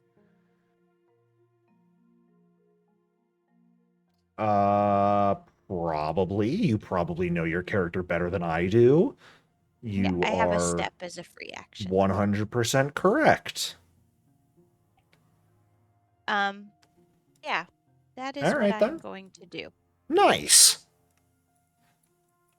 So where would you like? Go ahead and place that that circle where you want. Right there. Right here. Right over You're him. targeting. If you Oh, if you how do click I- that button in chat, it'll then allow you to place it where you want on the map with a left click. Oh, this thing right here? That that 10 got it. feet in diameter button. Right there. Perfect. As you you see into that area,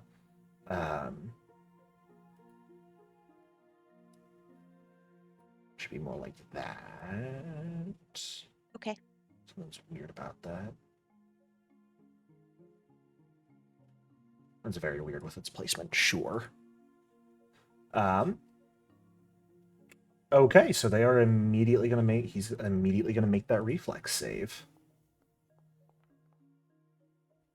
And roll a natural 1. Go ahead and roll that damage for me. Oh my gosh. Wow. Okay. Oh, ow. Ow, that's gonna hurt. Yikes. So he is going to take 46 fire plus weakness, and then your kinetic aura shuts off for the meantime.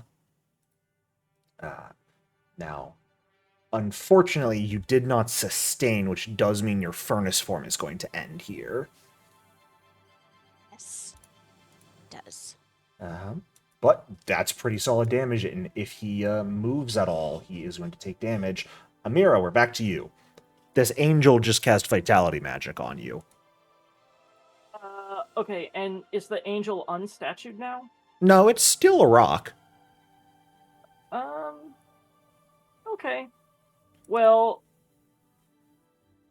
instead, Amira will focus on the boy. How dare you? Okay, well, I was trying to be nice, but if you're not going to be nice, my dog is going to kill you. You can't say you were trying to be nice when you started by insulting him. Yeah, you but I can't say offered that. to talk, and then he's like, "No, you hurt my feelings." Yeah, because you what? insulted him first. You I insulted him and swear, then I'm said not you trying to want be to a talk. shitter. I just haven't used any hero points yet. Still a success. Oh, 'Cause, right. Now remember, we are using no Healing. longer using Healies, Mhm. but instead it is just keep highest, and Okay. we're making it so Um, you can actually wake yourself up if you are unconscious by using your hero points. Cool. Because I Okay, hate Healies um, with a passion. Yeah. No, that's entirely fair. Have we seen any reactions out of these guys yet? No, not as of yet. Okay. Um. Okay, then I'll go ahead and recall knowledge on the angel. Actually, Sure. on the angel statue, I guess. Strangely enough, Amira, angels aren't your forte because you live in Geb. You're never going to come across one, Yeah. but you've done your due diligence at the very least. Simitu made sure you learned things. Based on the shape, the form of this statue, you would relate it to a Tabelia, which is effectively a messenger of the deities. You don't see any specific holy symbols or anything to figure out what deity this angel might specifically be related to. And I will say, would you like to know a combat ability, or would you like to know about the petrification effect it's undergoing? I would like to know about the petrification effect. Yeah. It's not a normal petrification. It's more of a sealing ability. That seems has sealed its ability to speak, and that's kind of it. The magic circle on the ground was what was sealing its movement and basically freezing it. Once it got brought out, it's able to act normally, but it can't speak. Doesn't seem like that's stopping it from casting magic, but it is unable to communicate. Okay. Does it seem like that heal it? Ooh. Okay, odd question, and I don't really know if this works, but does it seem like it was trying to injure us by casting that heal? It seemed like it was Recognizing both some of trying this to as undead. heal Mahari and injure you. Huh. Its head Um, definitely like moved slightly, and Okay. looked at Mahari and looked at you and Kashmi.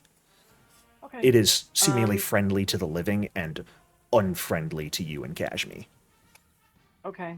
I will. Okay. In that case, I will go ahead and just feel my own. Every time I say this, You're gonna feel just your get this oats? set up just to have it, because I want this. I want to see more of what the angel's gonna do before I decide how Okay, I want to go about it. that's decent. Okay. Uh, I'll just write that down somewhere. 38. Yeah. Kashmi, that is up to you.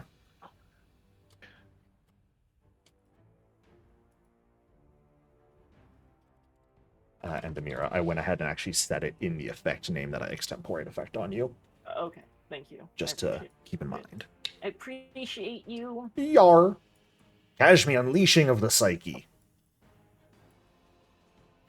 Still can't hear you if you're talking, by the way.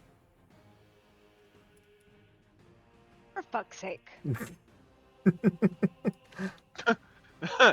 Is this, who is being attacked here? The dude. The big guy. Okay. And is this, amped or just a regular? He's amped. Okay. That's what I need to know. Because it's objectively a little hard to hit him without there being cover, considering you can't really see behind him to hit him, but I will allow this. Thank you. Because my argument is, with my warp base thing, with the amped, I could send it from the other side of the wall. You could if you could see that. And this thing is basically entirely blocking any vision beyond it, is the issue. Like, Amira couldn't see past it. I did bludgeoning, so could I just make like a second wall and just like hit him with it? A little smash? Yeah, you just kind of shut another door on him. Yes, that's exactly The what I door's do. still open, but an illusory one slams shut and like squishes the arm in the door frame. That is exactly what happened. Yeah, go ahead and roll damage. Because warp space, your amp also can only manifest 30 feet away from you. So I you'd step basically forward. only be able to hit like here or here where it already is. Oh, okay, fair. You would not be able to get it from like behind it. Only But- 86. Oh my god, I forgot you leveled up and reached 8th rank spells. Your damage is going to increase again. No! Jericho, the trauma returns. Not the imaginary weapon damage. That's a lot of damage, Kashmi. I love it. And did you take a step Oh. into the room? I believe so. Yeah, Sure she did. did. So I believe that will end your turn then. That's And it. bring us back to the Petrified Angel, who is going to move like this. Mahari, would you like to make a reactive strike as the angel strides away from you? No. Cool. Amira, it's going to walk over to you, lift its hammer, and try and smash your head in. Okay, I was gonna try and talk to you too, because apparently Aranth really likes you. I rolled a 2 to hit. Unfortunately. It's gonna rolled a do 2 it to- again. You rolled Is a it? 2 to hit? Yeah. That one rolled a 6 to hit, so not in the cards for me. It's a little stiff being, made of stone right now. Moves a bit slower than you might expect it to, and you're able to dodge out of the way of its hammer, but it's very clearly attacking you. Mari! I know. It's my turn. I'm checking one of the myriad things I have. Is your turn. Where Close the is it? door again. No. That's the third action. You gotta hit it first, then shut the door. Right, Well, right. Do that. Jericho, I'm going to spark transcendence for Okay. the first time. It's just going to be the I will ask you, Goddamn, and I'm going where to is it? leave this fully up to you, Mahari. Does Mahari know what he's doing? Does he understand how to do that right now? No, he doesn't. Thank you for reminding me. So he's going to try something else instead. Cool. I'm going to use Cleanse Soul on the angel. Ooh, what's see if it does that? anything. Put that shit in chat for That. me. It does take a minute to activate. Oh, god damn it. I thought However, it just... I will allow you, if you would like, to reduce the activation time to 3 action increments of however basically many rounds you would like to spend on activating this. And the effect may differ based on how long you spend here. Okay, I'll use all 3 actions this turn on the Cleanse Soul activation on the angel. Okay. And do you just want it to go off now? Or do you want to potentially keep channeling it, see how next round shakes up? Continue to channel. We'll see how next round shakes up. Sounds good. Brings us to the Contortion Crown. That is very injured from Kashmi. And unfortunately, it doesn't have a statue it can whack people with anymore, so it's kind of out of shit to hit with. Which is unfortunate. So...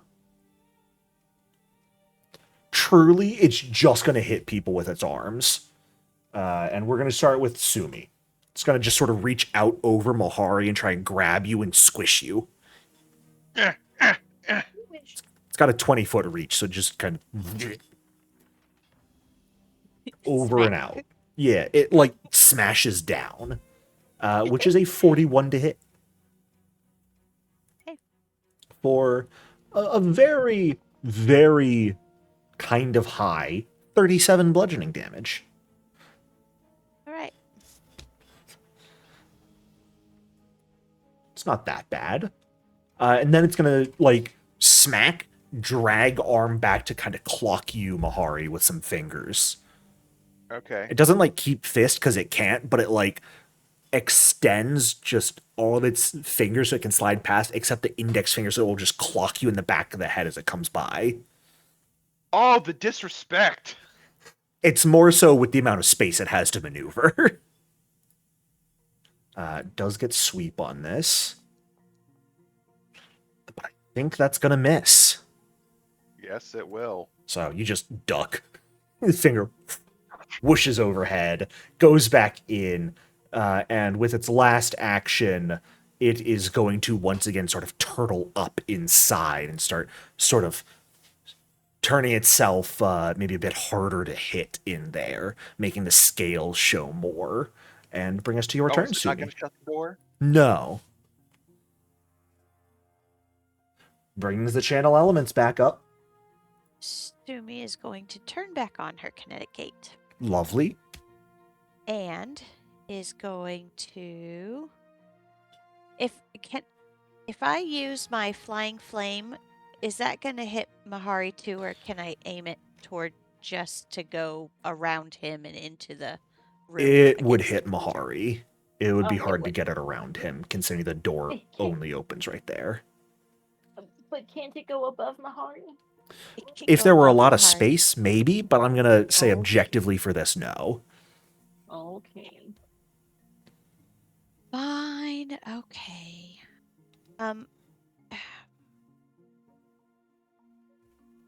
Okay. So I'm going to. Sumi is going to use. You can still do it if you think Mahari can roll a good reflex save. He is nearly at full health. Yeah. Sumi is going to use her free action to infuse weapon Alrighty. and is going to blast the Sounds good. big guy in there. He's going to have Am I- a small amount of cover because just Mahari's in the way, but shouldn't be too big of an issue. Step out of the way. Get out of the way. And bam. He's not even as big anymore, but he still just takes up space. That is ridiculous. Is that worth a You hero got point? hero You've got points. 3. Yes, I would like to use a hero point, please. That was terrible. Much better. That would normally hit, however, with it sort of turtling up in its shell inside this room, the flame just hits the scales and kind of scatters. It does not injure Inhibits it. or inhabit. I have one more action, right? You do indeed. You can sustain the scorching column if you would like. However, I think you can be pretty confident this guy's probably not going to move. Yeah, well, he doesn't have a lot of room to move. You'd think.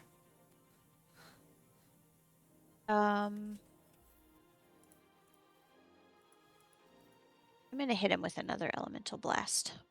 Sure. Or try. Oh, for crying out loud. No It's dice not in the there, cards today. No dice. That is my turn. unfortunately. Alrighty. Do you want to take a step at all? Yes. Sumi's Sure. going to step back. Alrighty. Not target myself. She's going to step back. Amira, that'll bring us to you. Okay. Cool. Well, I'm gonna trust that my friends can beat this thing up, and then Amira will go ahead and go for a legendary negotiation. Okay. Hey, okay. Listen. Okay. I know you can tell we're undead, but okay. Listen, you. Okay, just calm down. Calm down. Let's talk about this. We understand that somebody thought you were a very important angel celestial lady, and we just want to figure out why they thought you were so important. So can we please just stop trying to hit me with a hammer, please? First thing I'm going to ask Amira, what language are you asking this in? Because I don't believe Amira knows Empyrean. No, but would she know that celestials have true speech? That wasn't really something you were you recalled knowledge on. You wouldn't be certain. Well, Yeah, just because it's like such a common celestial thing. But that's okay. Again, Yeah, you're she'll. undead. Celestials aren't really something you pay a lot of That's attention fair. to normally. That's fair. Then just common for now. Okay. You may give me your diplomacy check at a -5. Mm-hmm. Now, this is against the will DC of this target. However, I'm going to tell you now, even if it shows a success in chat, that may not be the case because there's going to be some adjustments to the DC here Okay. for the specific circumstances.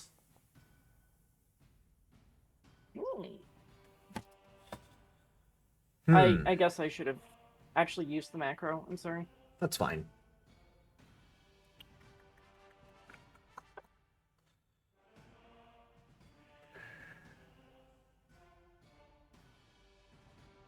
This is interesting. That is a very good roll. It is. Would've However, been a 50. I will tell you this, Oh. because you're able to recognize it based off of how the creature reacts. This angel, you're pretty confident you can narrow it down to being connected to either Saren Ray or Pharasma. Okay. No, we're killing this thing. It pauses for a moment and goes to lower its hammer. You are convincing enough to perhaps make it wish to pause, and then it raises the hammer again, and you can't see muscles tense because it's made of stone, but you're not sure it's voluntarily raising its hammer again. Okay. Huh. It was worth a shot. It was a It great was, idea it and a was. very good roll, but unfortunately, the angel specifically can't really stop Yeah. itself against undead while in stone. Maybe if Mahari can unpetrify it, something interesting might happen.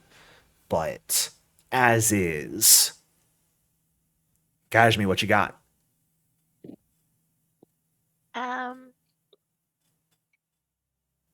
I don't know. Go after the big boy again. I think maybe just a little. One of these? Fuck, that's the wrong button. How about one of these? Maybe? There we go. And I was thinking maybe one of these? Who's getting the guidance? Me. Very nice. Oh boy. Here she goes killing again. Sure. Now, Kashmi, I'll ask you, did you want to guidance or did you want to sure strike? I'm out of sure strike. You're out of sure strikes at Oh, no. first rank, but it is your signature spell. You can cast it with any rank spell slot. Oh, rad. Okay. So, Well, I mean, you gotta hit. yeah, you got to hit. But for future reference, you may also notice, Kashmi, you had one extra 7th rank spell slot not taken. I gave you the true target spell, which is effectively you give yourself sure strike and everyone else in the party sure strike against a creature of your choice for a round. Oh, okay. I love that. It's a fun 7th rank slot, and then you have your 2 8th rank spells. Confusing colors you got automatically. I figured you might enjoy Uncontrollable Dance, though. I mean, I do love some dance. That's 65 damage. Coming in strong. And hurting the Contortion Crown quite badly. Just a couple. Brings us back to the Angel's turn. I'm going to roll a check here.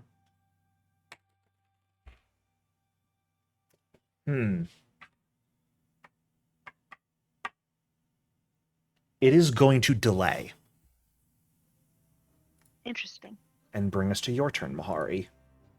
Okay, another 3 actions to try to break the whatever is keeping it petrified. The angel gives you a pointed look at this point. would you like to continue, or would you like to unleash that ability now? Unleash. Okay. So, Cleanse Soul is a counteract check. Now, I'm also realizing Cleanse Soul is notably a touch as well. It's not a really range thing. Mhm. We're just going to hand wave because we're doing something funky here. Okay.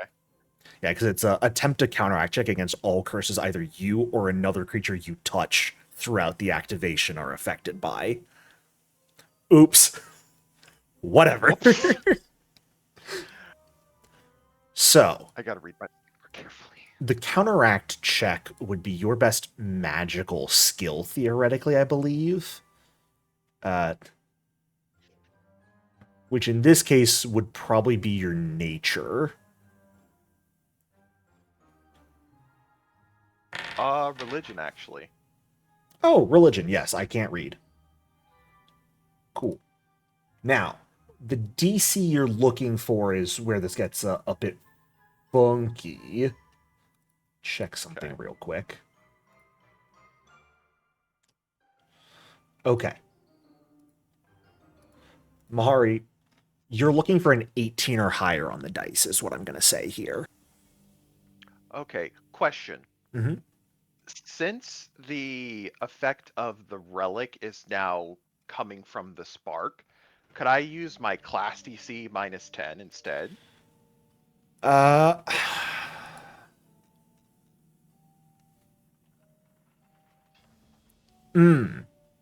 like the idea behind that. Sure. Okay. So how do I just do like a negative 10 circumstance penalty? Well, class DC, there's not really a way to roll it for you there. God, okay. Because that just shows you the So just add- modifiers.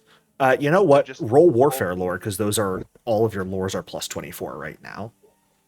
Okay. So roll one of your lore skills. It's the same modifier we're looking for. Okay. And this means you're looking for a 16 on the die. That is none of those. I am hero pointing that. Yikes.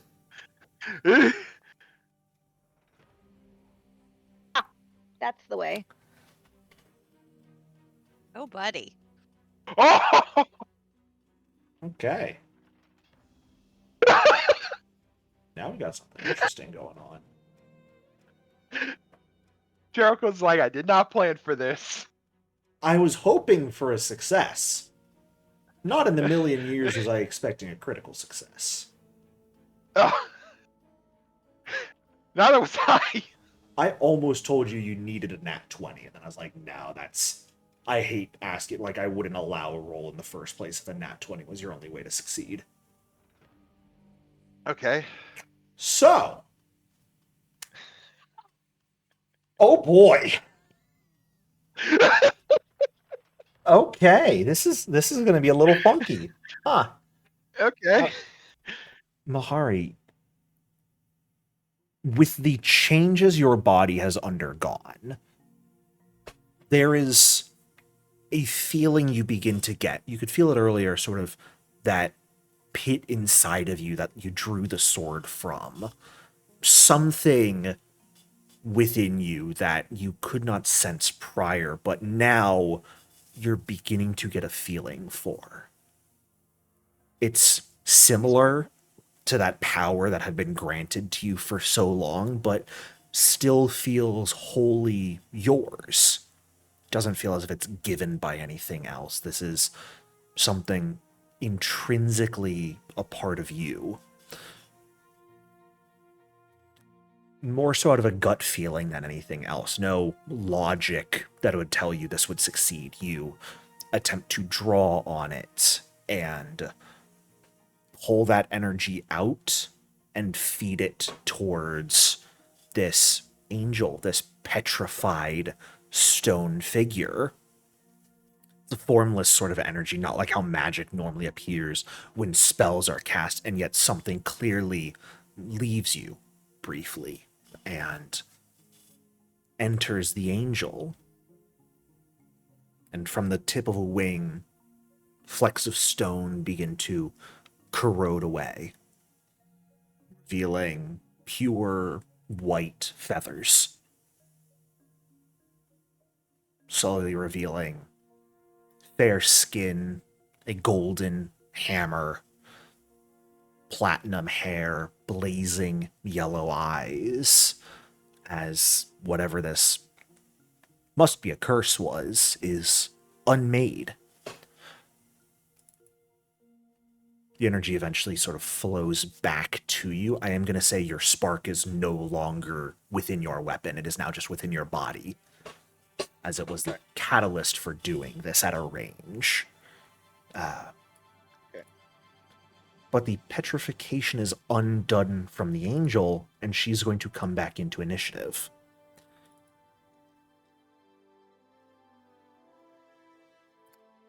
In Empyrean, which is a language I believe only you speak, Mahari.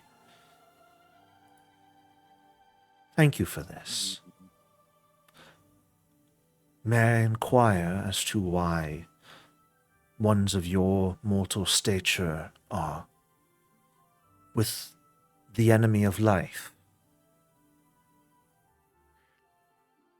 Uh, Feel well- free to answer on your own, but do you remember telepathic bonds can be used to So Jericho, we're mid-combat. I am going to say, yeah, we're mid-combat, so this is snappy Okay. stuff. You could Okay. put it in the that's fair. telepathic bond and let others respond, but the combat's going to continue to move forward. So mechanically speaking, like 3 seconds is all I have to respond, right? Yeah, it is sort of gut response at this point. Okay. I'll be happy to explain it. You have my word, but we have this thing points at the big arm coming out of the door. If you could wait for us to deal with this, please, and then I can explain everything to you. It'd be much better than me trying to rush it right now. Give me a diplomacy check real quick. Okay. Mahari's best skill. Yeah, I know, right? Hey, I'm trained. I'm trained. That's why I said it's your best.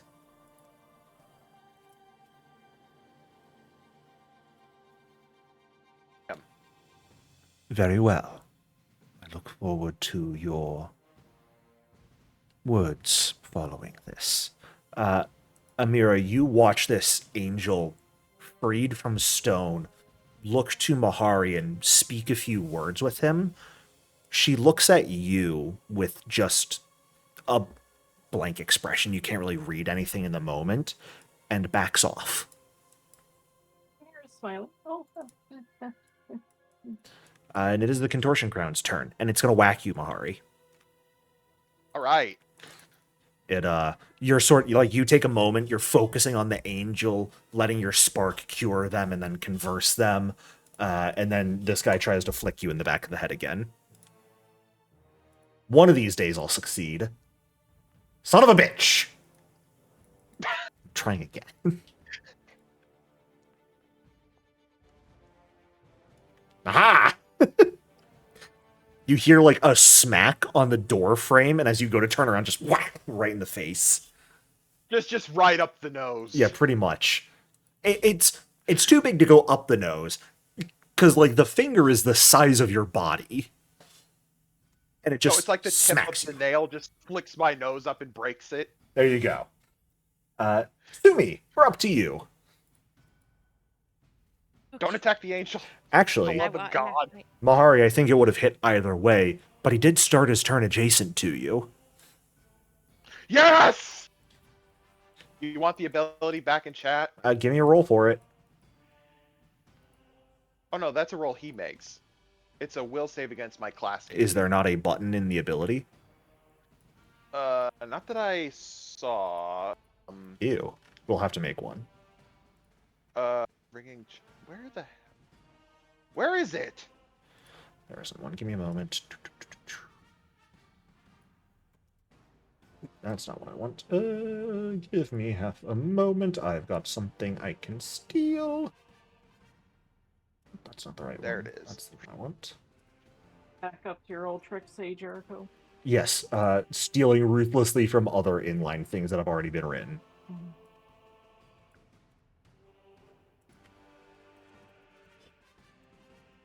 Ah, fuck.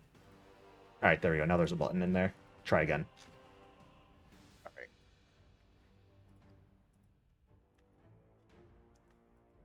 I guess it doesn't need to be basic.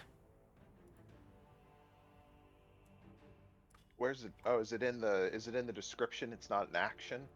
Yeah, it's your feet. Which, Okay, there you go. similarly, you can put in chat like that. Haha! Button! Yep, I'm putting that on my action bar. He fails because of the bon mot. Nice. And so we'll have a -1 status penalty to attack rolls and skill checks so long as it remains adjacent to you. I'll see if I can get an effect set up for it as well. That'll have to Okay. be done between sessions, though. Got it. Sumi, sorry about all that. Your turn. No worries. Sumi is going to create a scorching column. Another one. Again, another one That right is an there. interesting choice. Would you like to step And- first so he's inside your weakness aura? Yes. I don't know if you do wish want to, do but that. getting that extra Yes. 7 damage off. Which is a critical failure on his part this time. Uh-oh. He critically failed last Yay. time too. I know. Yes. I'm rolling a lot of Uh-oh. 2s on my dice tonight. It's not great. And bam. Fire. That is 59 total damage he takes after double in weakness. And, your gate shuts down, but he burns. He burns. And Amira, we're up to you. You know, could have just shut the door and been done with it, but Um, no. Cool. But there might be Amira will loot go back ahead there. and devise.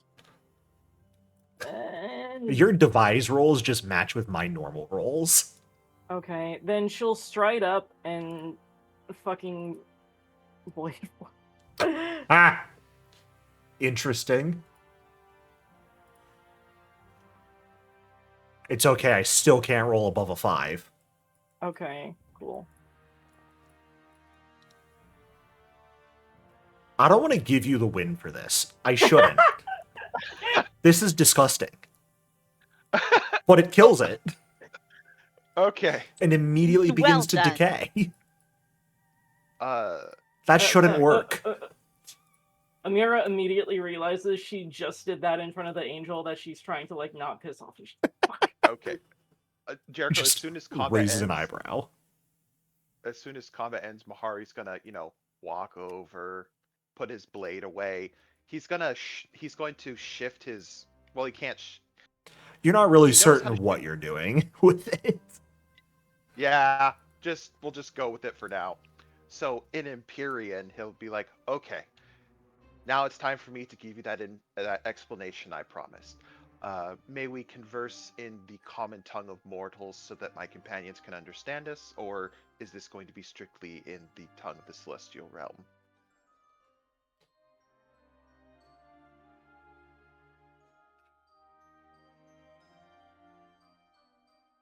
Provide me one moment. She will cast a true speech spell on herself, turning it back on so that she can speak in a language you all understand. Okay.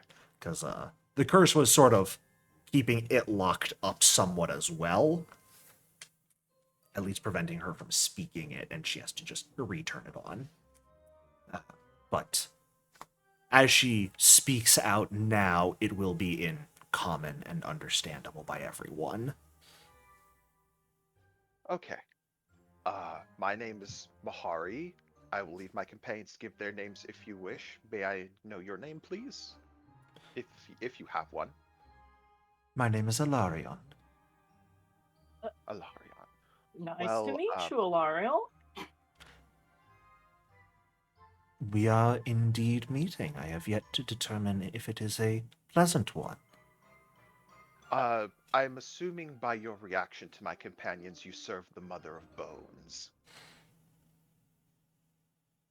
The Lady of Graves is my mistress indeed.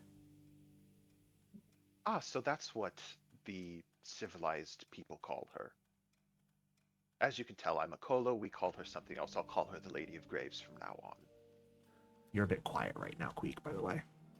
Huh? How about now? Nice. Yeah, better. Okay. But everyone heard what I said, right? Yes. Yeah, it Yeah. was just Yeah. quiet. So, sorry, I know I'm one of those gross and grody undead, but we actually heard that that you were specifically captured by this elf vampire lady named Aranth or something like that, and we're That's actually what kind her of like name really. was. What did she say? She said, "Is that was what her name was?" Yeah, she specifically caught you for some. Do you know anything about that? About why she caught you? Before I answer any of your questions, I am afraid I need mine answered first. I was asked to wait until the end of your endeavor against that aberration, but I must insist on knowing why different ends of mortality are seemingly working so well together. To what ends? Well, we came here to kill a child of Ergathwa. We've succeeded. She is dead, and her rotting corpse, may hell rest upon it, is nothing but ash.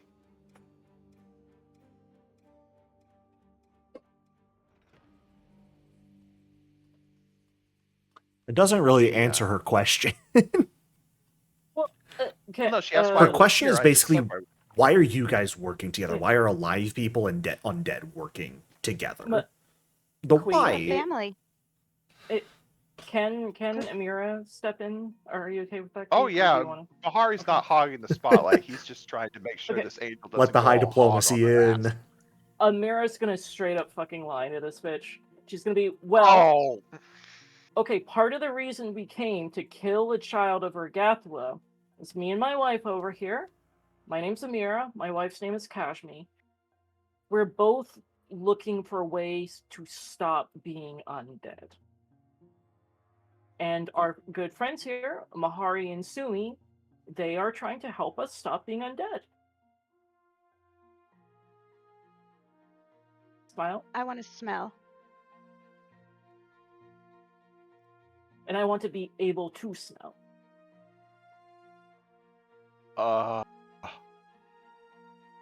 boy.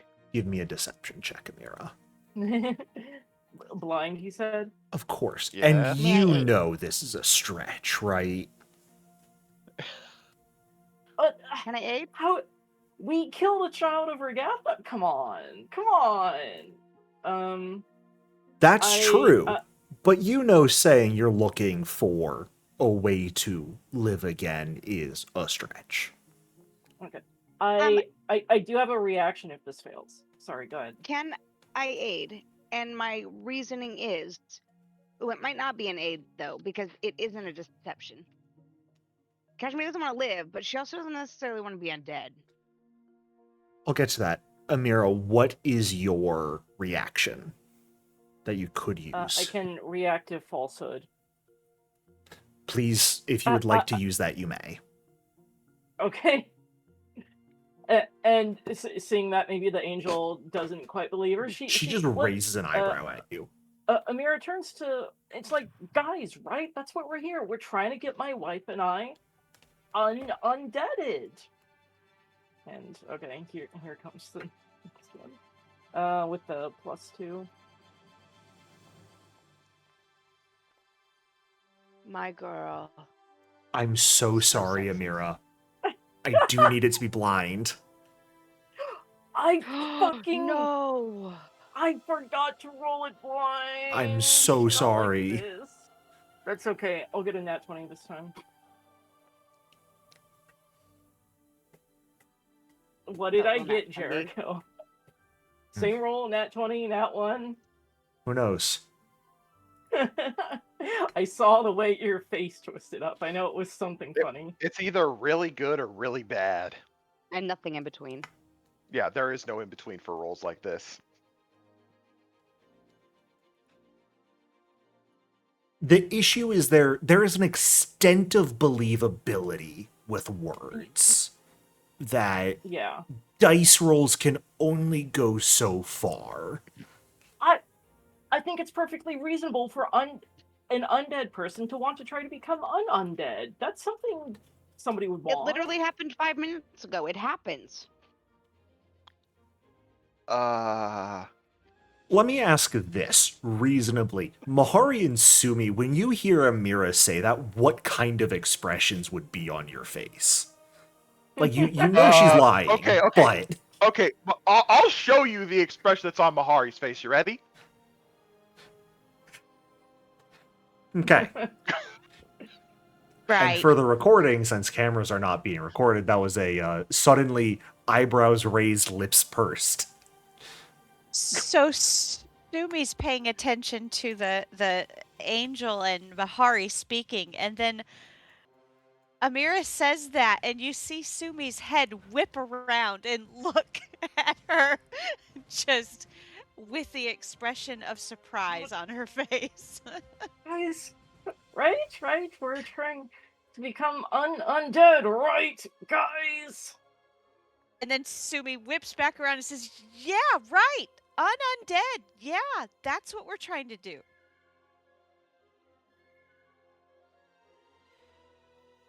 I see. And she is going to begin casting a spell. But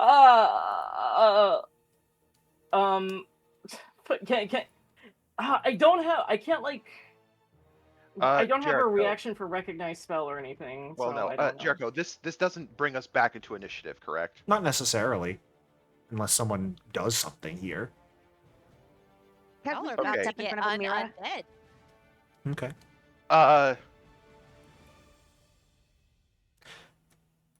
She is going to... What did you say, Cashman? I'm gonna step in front of you.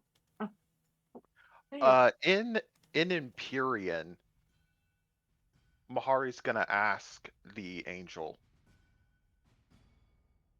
"Is my mother Talon still alive?" She just gives you a look of confusion as she finishes chanting the spell. She does not appear to know who that is. At least off top of head. But she does finish casting the spell and drops a ring of truth. I can fucking lie through that. I can lie through. You all have very immediately specific feel ways I can. magic descend on the area, compelling the truth out of you. All right, so will save it is. Hold on. If you would like to make a will save against this, you may. I actually have a very specific thing. What is the Jericho? Would Mahari know what the Ring of Truth spell is? I'd say it's low enough rank that you could understand like what she's doing here, and maybe if you don't know like the exact name and effects of Ring of Truth, but you could get a general idea of this is meant to compel the truth. I'll roll a saving throw. Even though he wants to be nice to this angel, he doesn't like being forced to do anything. Fair. Do I have to do a will save if I just tell the truth? You can. I typically allow you to just choose to fail against a spell if you would like to. Because Catherine would probably panic and just start to verbal diarrhea the whole thing that happened. Like, Yeah. that he was a human and then he was undead and then he had to kill the lady and now he's back to life and now he is my family and like I didn't want to be alive, but now I might want to be alive and I don't know, like I haven't farted in a really long time and I think it's really funny to fart and you know what, I could really fart again. And what if I had a heartbeat? Like, do you think it would be loud in my ears? And do you think the sound that you make when you chew is annoying when you're like after you've never heard yourself chew? So like I'm not saying that I don't want to be Aaron, dead, give me a like but I deception check. don't. Yeah. The Jericho. character's really working it out whether or not she believes. Well, actually, first and foremost, Amira, I'm not going to ask for the deception check for slippery secrets Okay. yet. I'm going to ask for the general will save. Okay. Fair enough.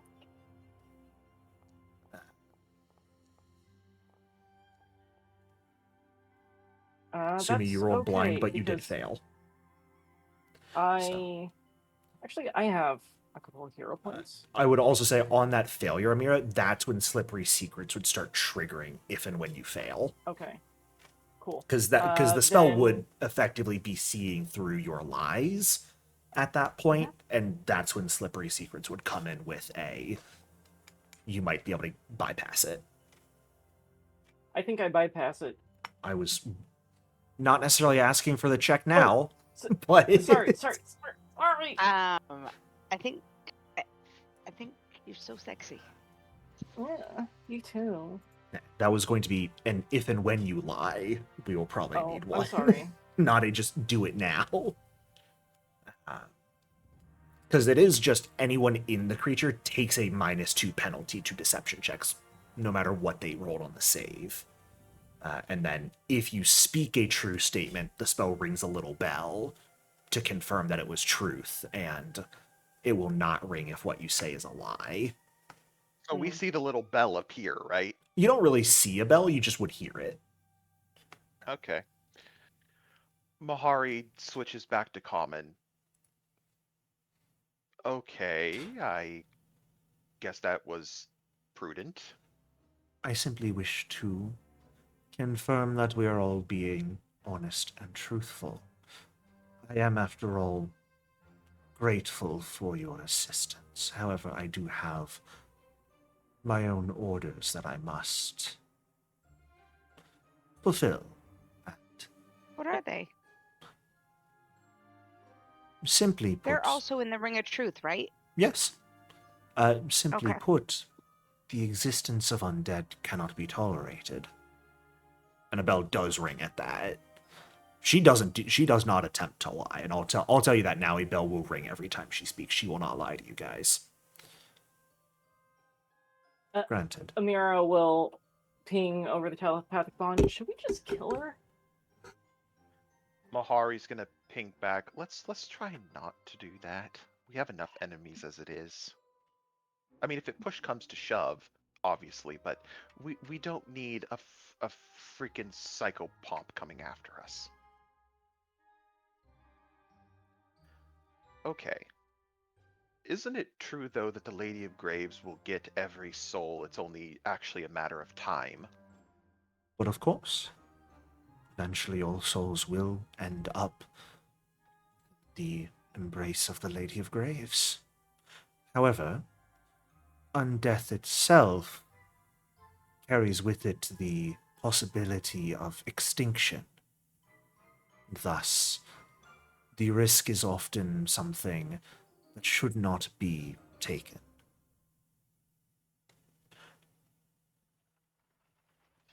Granted, of course, that risk has already been taken for the pair of you, so what's done Look, is done. I never wanted to become undead. Ding! Or, no. Sorry. The specific statement she's gonna make to make it slippery is, I didn't make the choice to become undead. That's where the nat 20 slippery secrets comes in and the bell dings as you say that. There's lots of reasons I would like to be alive again. Me too. And You are hitting you the know, crux of the spell, which is being evasive can get around Ring of Yes. Truth. we heard, that you, as, a celestial, someone who fights undead, you fight undead, that you had been captured by this extremely powerful undead magic user. We thought maybe you might have something going for you, that you might be able to help me and my wife, stop being undead. And not just by exterminating us. I am going to laugh so hard if this angel can turn you guys mortal again and offers it to you, because I want to see how you talk your way out of that. Fortunately, she can't. I was really hoping she could. I was trying to be like, Hey, that what would be bullshit can I so pull out of my funny. ass? God damn it! I mean, What can I oh do? no, Jericho, I know a way you can. No. I really don't want it. It may seem like I'm trying to diminish Amira's really fucking stupidly good deception and diplomacy. It's honestly a little sorry. off-putting. No, it's fine. Hard to deal It's with, fine. but I do I'm want to sorry. reward the good rolls and you guys coming up with good ideas. It's nothing you need to be sorry for. It's what your character is designed to do. So just do you know why Aranth decided to capture you and keep you around?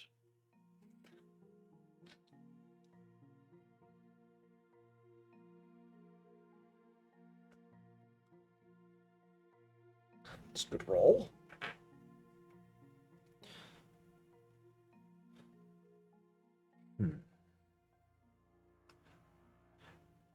I was indeed needed for something. Mm-hmm. They wished to have a certain soul freed from the boneyard for resurrection. Mahari's eyes go wide again. Which soul would that be? I will not say. I think I know which one.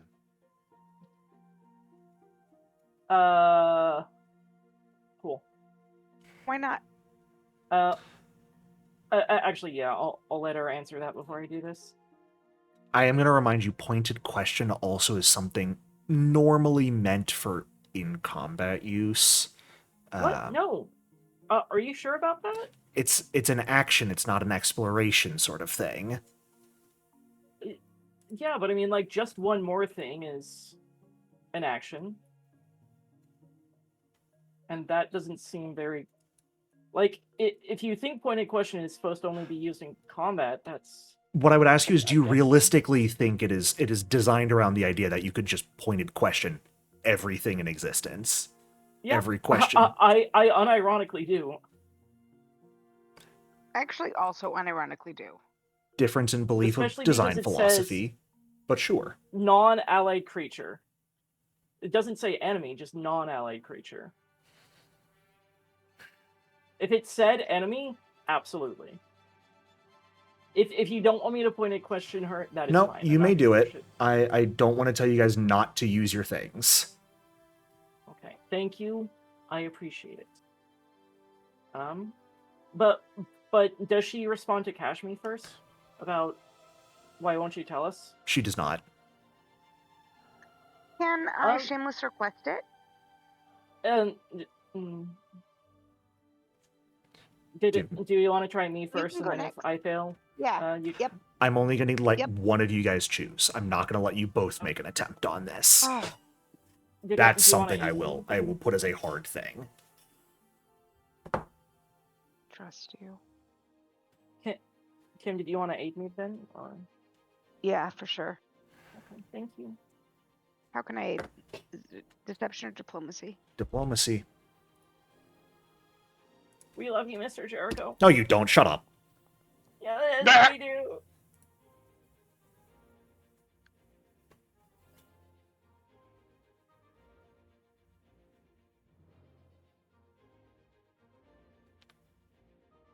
Go ahead and give me that diplomacy check, Amira. Okay, cool.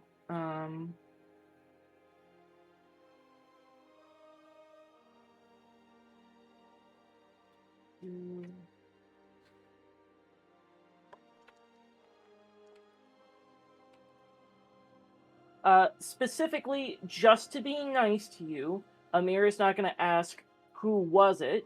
She will reiterate her wife's question of why can't you tell us whose soul it was? If you want to ask who it was, you certainly may. I'm not going to ask you to change what you would like to do because of me. Okay. Well, I'm sure I'm about to regret asking her. Come on, just tell us who it was. You know, we're trying to find this Aranth lady. It would be good to know who she wanted brought back as part of us trying to hunt her down.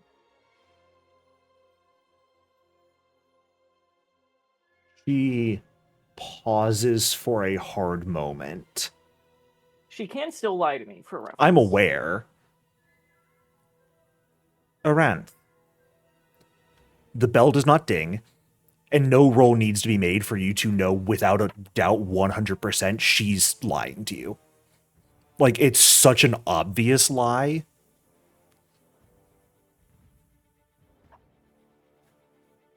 Okay, well, can you at least tell us, did you manage to get the soul back? I Is refused. that something you can do? Hence the predicament I was in. Oh. It was a bit of a you'll be like that until you do what I want sort of thing. Hmm. The soul she wished back was far too dangerous to be freed.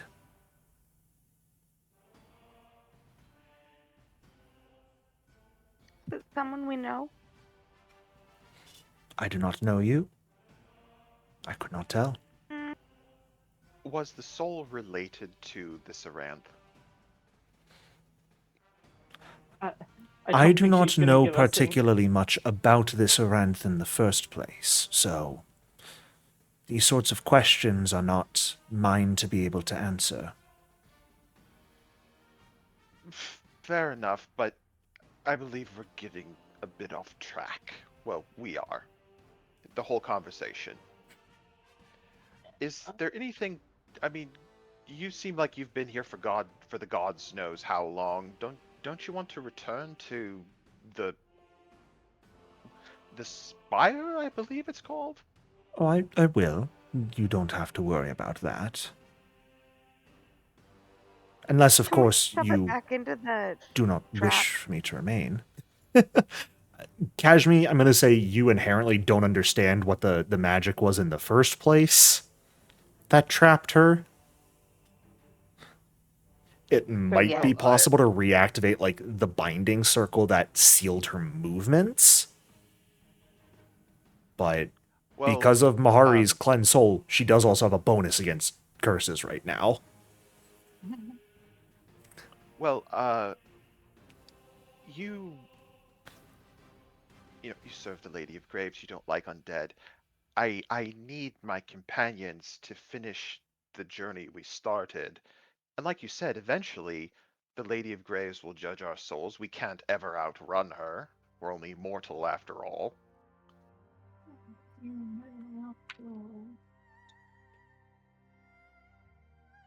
What's done is David. done. Your friends Do you are know of already... anybody that can turn us undead? Unfortunately, I know of many who would be able to liberate you from undeath, Yeah. and then whether or not you could return to life after that would be under the purview of my mistress. Changing from undead to living is not a path normally taken. Okay. Sorry. Anyways, you were saying? You are already undead.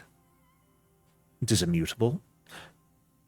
My mistress abhors the creation of the dead, but it is not an edict that I have been given that you must be destroyed at all costs. Okay. Yeah. You have given me my freedom, and I would choose in this moment to reciprocate. Amira will say over the telepathic bond, "Are we sure we don't want to kill her just to make sure? Like it's up to you guys. I'm not going to try and stab her if you don't want us to." Mahari says over the bond, I don't want to get on the radar of Okay. Pharasma Okay. or one of the yellow Remember? Raj. No, fair.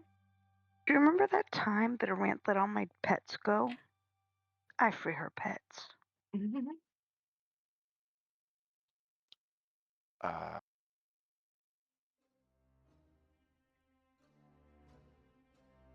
yeah, say that over the bond. Nod in agreement with the. Is she specifically an actual angel, an Azada, or do we know She's an that? angel. Okay. That's a whole ass holy angel right there. But Which is bizarre that an angel is serving Pharasma. No, Nice. plenty. Like, yeah, psychopomps are the servants of Pharasma, but plenty of celestials serve Pharasma. I wouldn't be surprised if there's devils that serve Pharasma. Can I ask Okay. her? Can I shameless request a blessing? No, Ah! yeah, That Yeah, might be a you- really bad idea. that's a bad idea. No, I love this. Hold up, Hey. give me a moment. No! This is great. I don't This know is the if shit I like, live if, for. if I'm gonna like murder myself, then probably not. But I feel like I kind of want one. Oh no. Oh, not like this. I have to check some wordings. If you would God like damn to request a blessing from this angel Kashmir, you may certainly give me that diplomacy roll. Yeah, I know the DC. For the Lord. Oh my glory.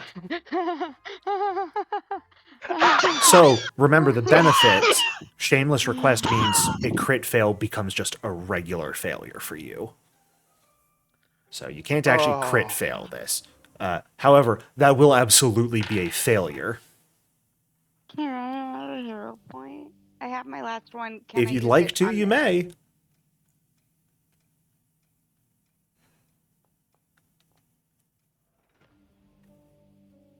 May I have a blessing, please? The best blessing I can give would be to end your unlife and give you the opportunity for peace. So, Kashmir's gonna ask her for the telepathic bond. Is it too late to kill her?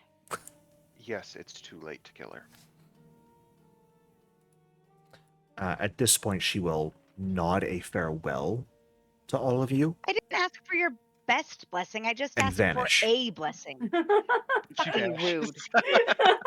rude. Just I'm sorry to say, Kashmir, the DC I set was 45. Shameless request lowers the DC by 2 for an outrageous request like that, down to 43. it's fine. Okay, I quit. You quit. On that note, as this angel vanishes and the zone of truth or the ring of truth fades, that is where we are going to Yeah. end off for tonight. The angel Sorry, is we're a bunch gone. of dweebs, Jericho. You are perfectly I love fine. you, good Part night. of it is me not necessarily remembering all the ability wordings off the top of my head, Yeah. and trying to keep track of I- that. I know I use pointed question in combat a lot. Yeah. So, yeah. Part of it I forgot is they're also immune for an hour, so it is technically something yeah. that can be used because it's one question and they can lie. For some reason I had it in my head that they can't lie. It's whether or not they can answer, and Yeah, I got that screwed up. If pointed question was they can't lie, then that would be Right. Yeah. That would be Okay. something I'd be like, that's combat only. Because being able to use that just outside of combat in any conversation would be a little rough. especially if there wasn't the 1 hour immunity, just Right. constant. It's also one of those things where I'm trying to figure out how best to deal with, like, your guys' modifiers are so stupidly high at this point that this angel was one level lower than you guys and their will save was objectively their worst anyways. You could not one and still succeed at that point. That's so funny. That's And so I'm like, funny. it is hard to figure out how to correctly roleplay these encounters when, like, based on how the dice and the modifiers are, you guys will always be succeeding and crit succeeding, no matter what, no matter how crazy what you say. if I'm going purely off of the will DC of the creature. Well, Jericho, isn't there a line in the GM core about if the request is too outrageous that it goes against the fundamental nature of a creature, they just simply, no matter what is rolled, they just simply will not go along If with it's a it? request, yeah, and that's why there are times I will not allow rolls to be made. However, things like pointed questions, slippery secrets for lying to them, by the mechanics of the system and the dice rolls, Amira coming out and saying, yeah, we're seeking how to be alive again, is so outrageously kind of crazy to an angel that there shouldn't be a possibility of success. But if I'm looking at the dice rolls, it's almost impossible for Amira to fail. Well, okay. Personally, I mean, I've thought about playing a character, like an actual character who's like an undead trying to become undead. So that's where I got that idea of That's alive, fair. because I can see a adventure doing that. When I come into the angel's perspective, her simple perspective when you say, I'm an undead who wants to live again, is, okay, just die and get resurrected. If you want to be a living person again, Pharasma would most likely allow that resurrection to happen. You know, She's looking at that and going, you've got a simple solution right in front of you that you're not trying, so how much can you really want it? That's something I've always wondered, why like servants of Pharasma don't specifically have an ability to purge undeath aside from destruction. It didn't make any sense. Because Urgathoa sucks. Pharasma trumps everybody in the setting. By the way, Amira, this room behind the contortion crown is absolutely the main treasure of this place. And you get my favorite magic item that I have there, the hole. It's a hole. I don't know what else to say. There's just a magic hole back there with a whole shitload of money in it. Have fun.